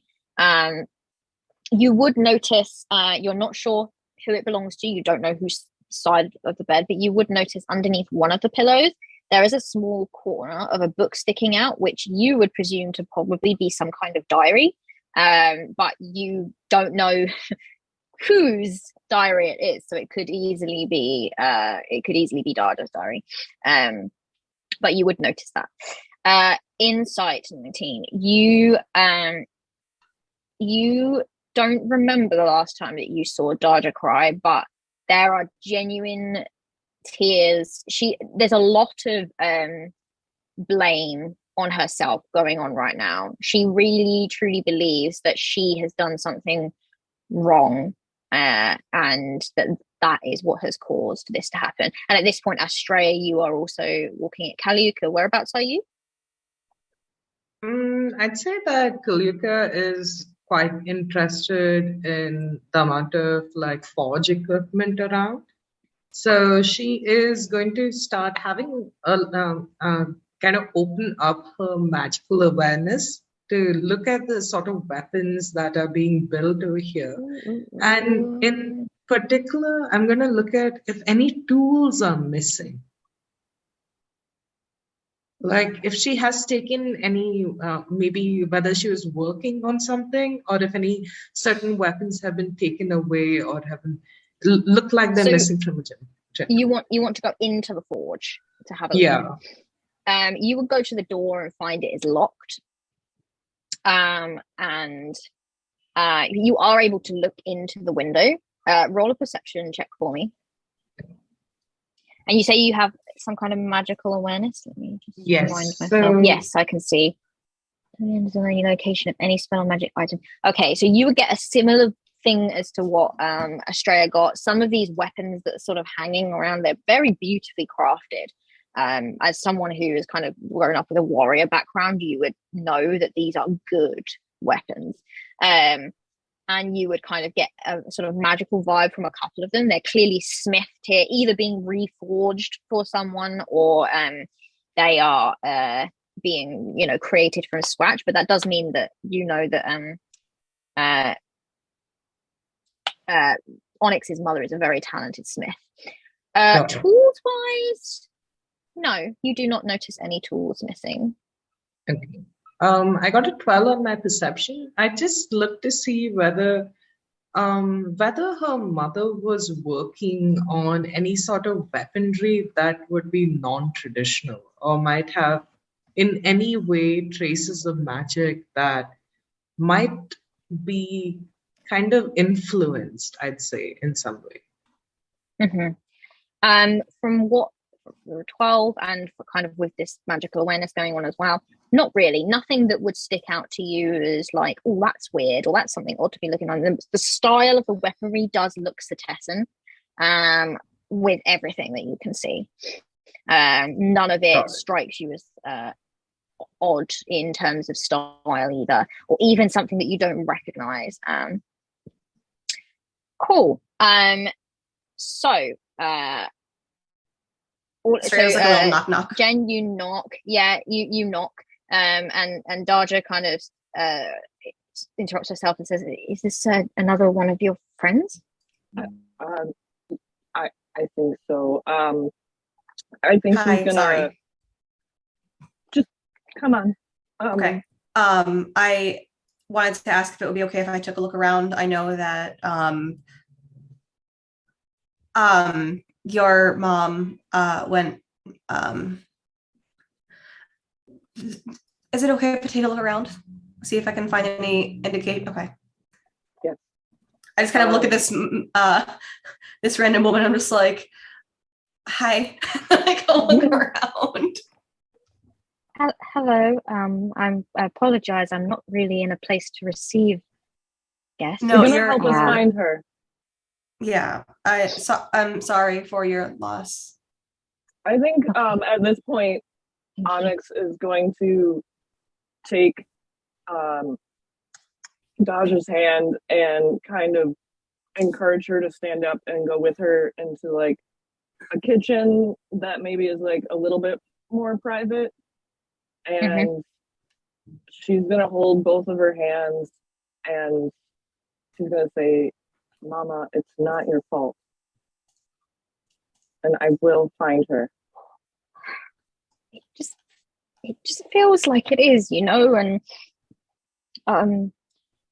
well, anyway, I woke up one morning after she'd been acting like it for weeks, and I try not to push the subject. I figured that she was just a bit worried about you, but one day I woke up and the whole house was covered. It was covered in some strange sticky substance. It was all white and like a web. And your mother was gone. And I looked everywhere for her, and that's when I realized that she was like the others that have been disappearing. It's the same.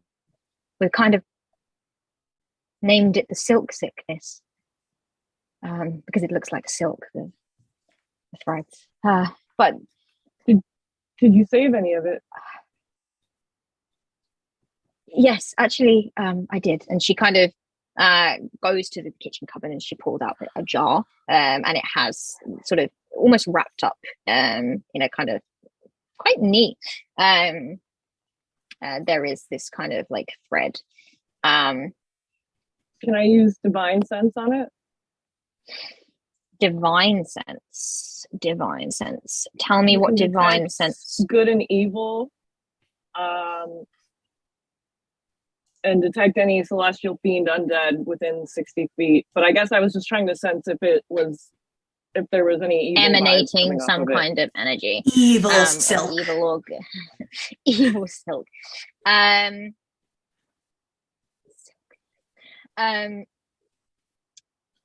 You kind of tap into that divine sense and sort of Nilia's awareness.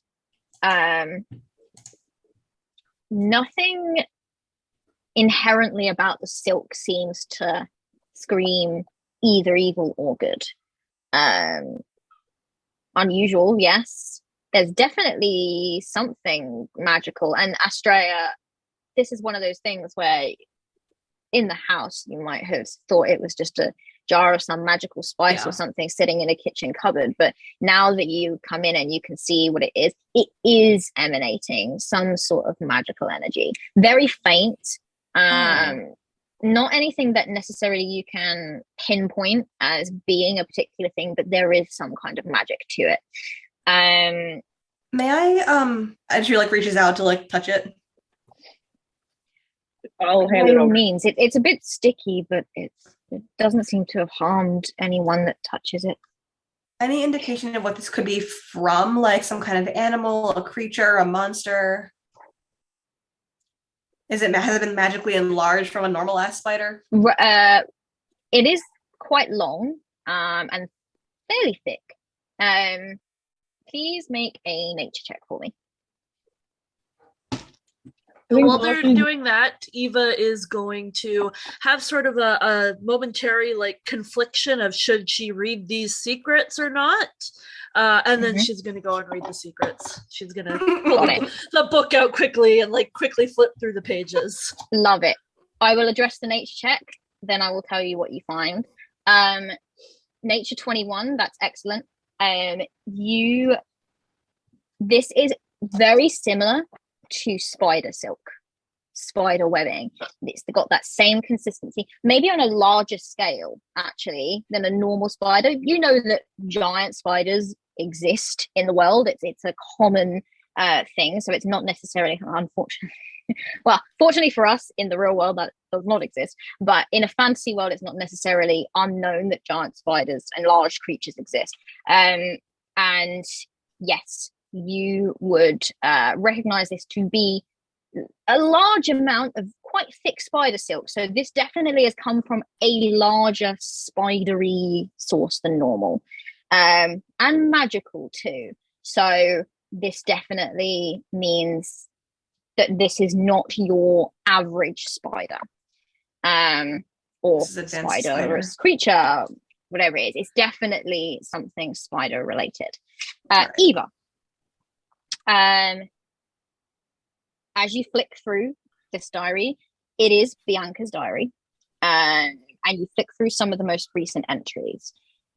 You find that they begin with her worrying about Onyx, who is traveling away from home by herself for the first time. On one of the evenings, she mentions having a funny turn in which she pricked her finger on a spinning wheel. Little Sleeping Beauty reference there. And dreamed she found her blood replaced with thread and had 8 eyes when she looked in the mirror. She must have fainted though and hallucinated, because she woke to Darja having sort of put her to bed and fussing over her and telling her that she kind of fainted in the bathroom, or in her bedroom, sorry. As the entries continue, they describe strange dreams in which she is in a dark, forgotten cave of some kind. She wanders the tunnels and she hears only scuttling and chittering about her. She continues to have strange visions in the mirrors and then covers it up. Then her entries become nonsensical. They speak of a figure known as a Rasta, who whispers to her at night and calls for her to come. You read, I remember being told the tale of a Rasta's tragedy as a child, and now I see clearly that just as Nilia has forsaken her, she has forsaken me. I pray every day, and still I am afflicted by this curse. If I follow the spiders, will I find a cure? And I think with that, we shall end the session.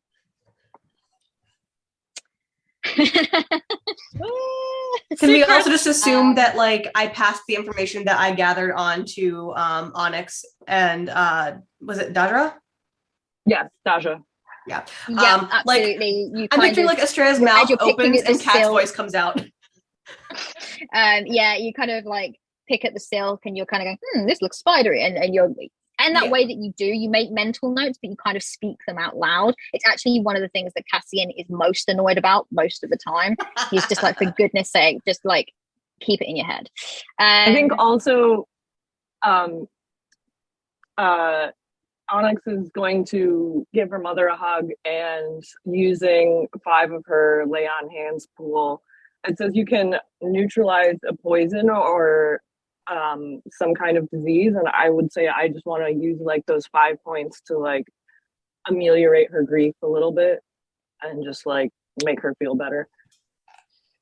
I don't think that it really necessarily comes under poison and disease, but she kind of understands what you're trying to do. Your general presence always has a kind of calming effect on her. Okay, I'll leave my comments for next game. Yeah. Yes, we will, because that was a good thing. Please keep note of them so that in the next game I will recap and then we will go from that moment. So with that, I guess, are we raiding at all? I'm just trying to get some clarification. Okay, perfect.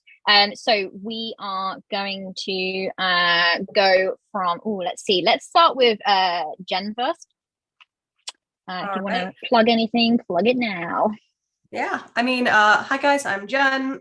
You can find my Twitter tag directly on the overlay at JenVerb. I can also be found on the Plot Hunters Twitch channel on Saturdays that are relatively inconsistent but very fun. Our games start at, during some Saturday nights from 6 to 9 PST, 9 to 12 EST, as we suffer through level 16, 17 area, very high level. It's a lot of fun. But yeah, that's me. I don't really have a whole lot going on stream wise. Most of my games are in fact home games, but I am hoping to change that. So invite me to your games. Woo! Yes, absolutely you should. I will go with Joan next. Hi, I'm Joan. Hopefully, as it says on the screen, you can find me on Twitter as at a_wild_acafan,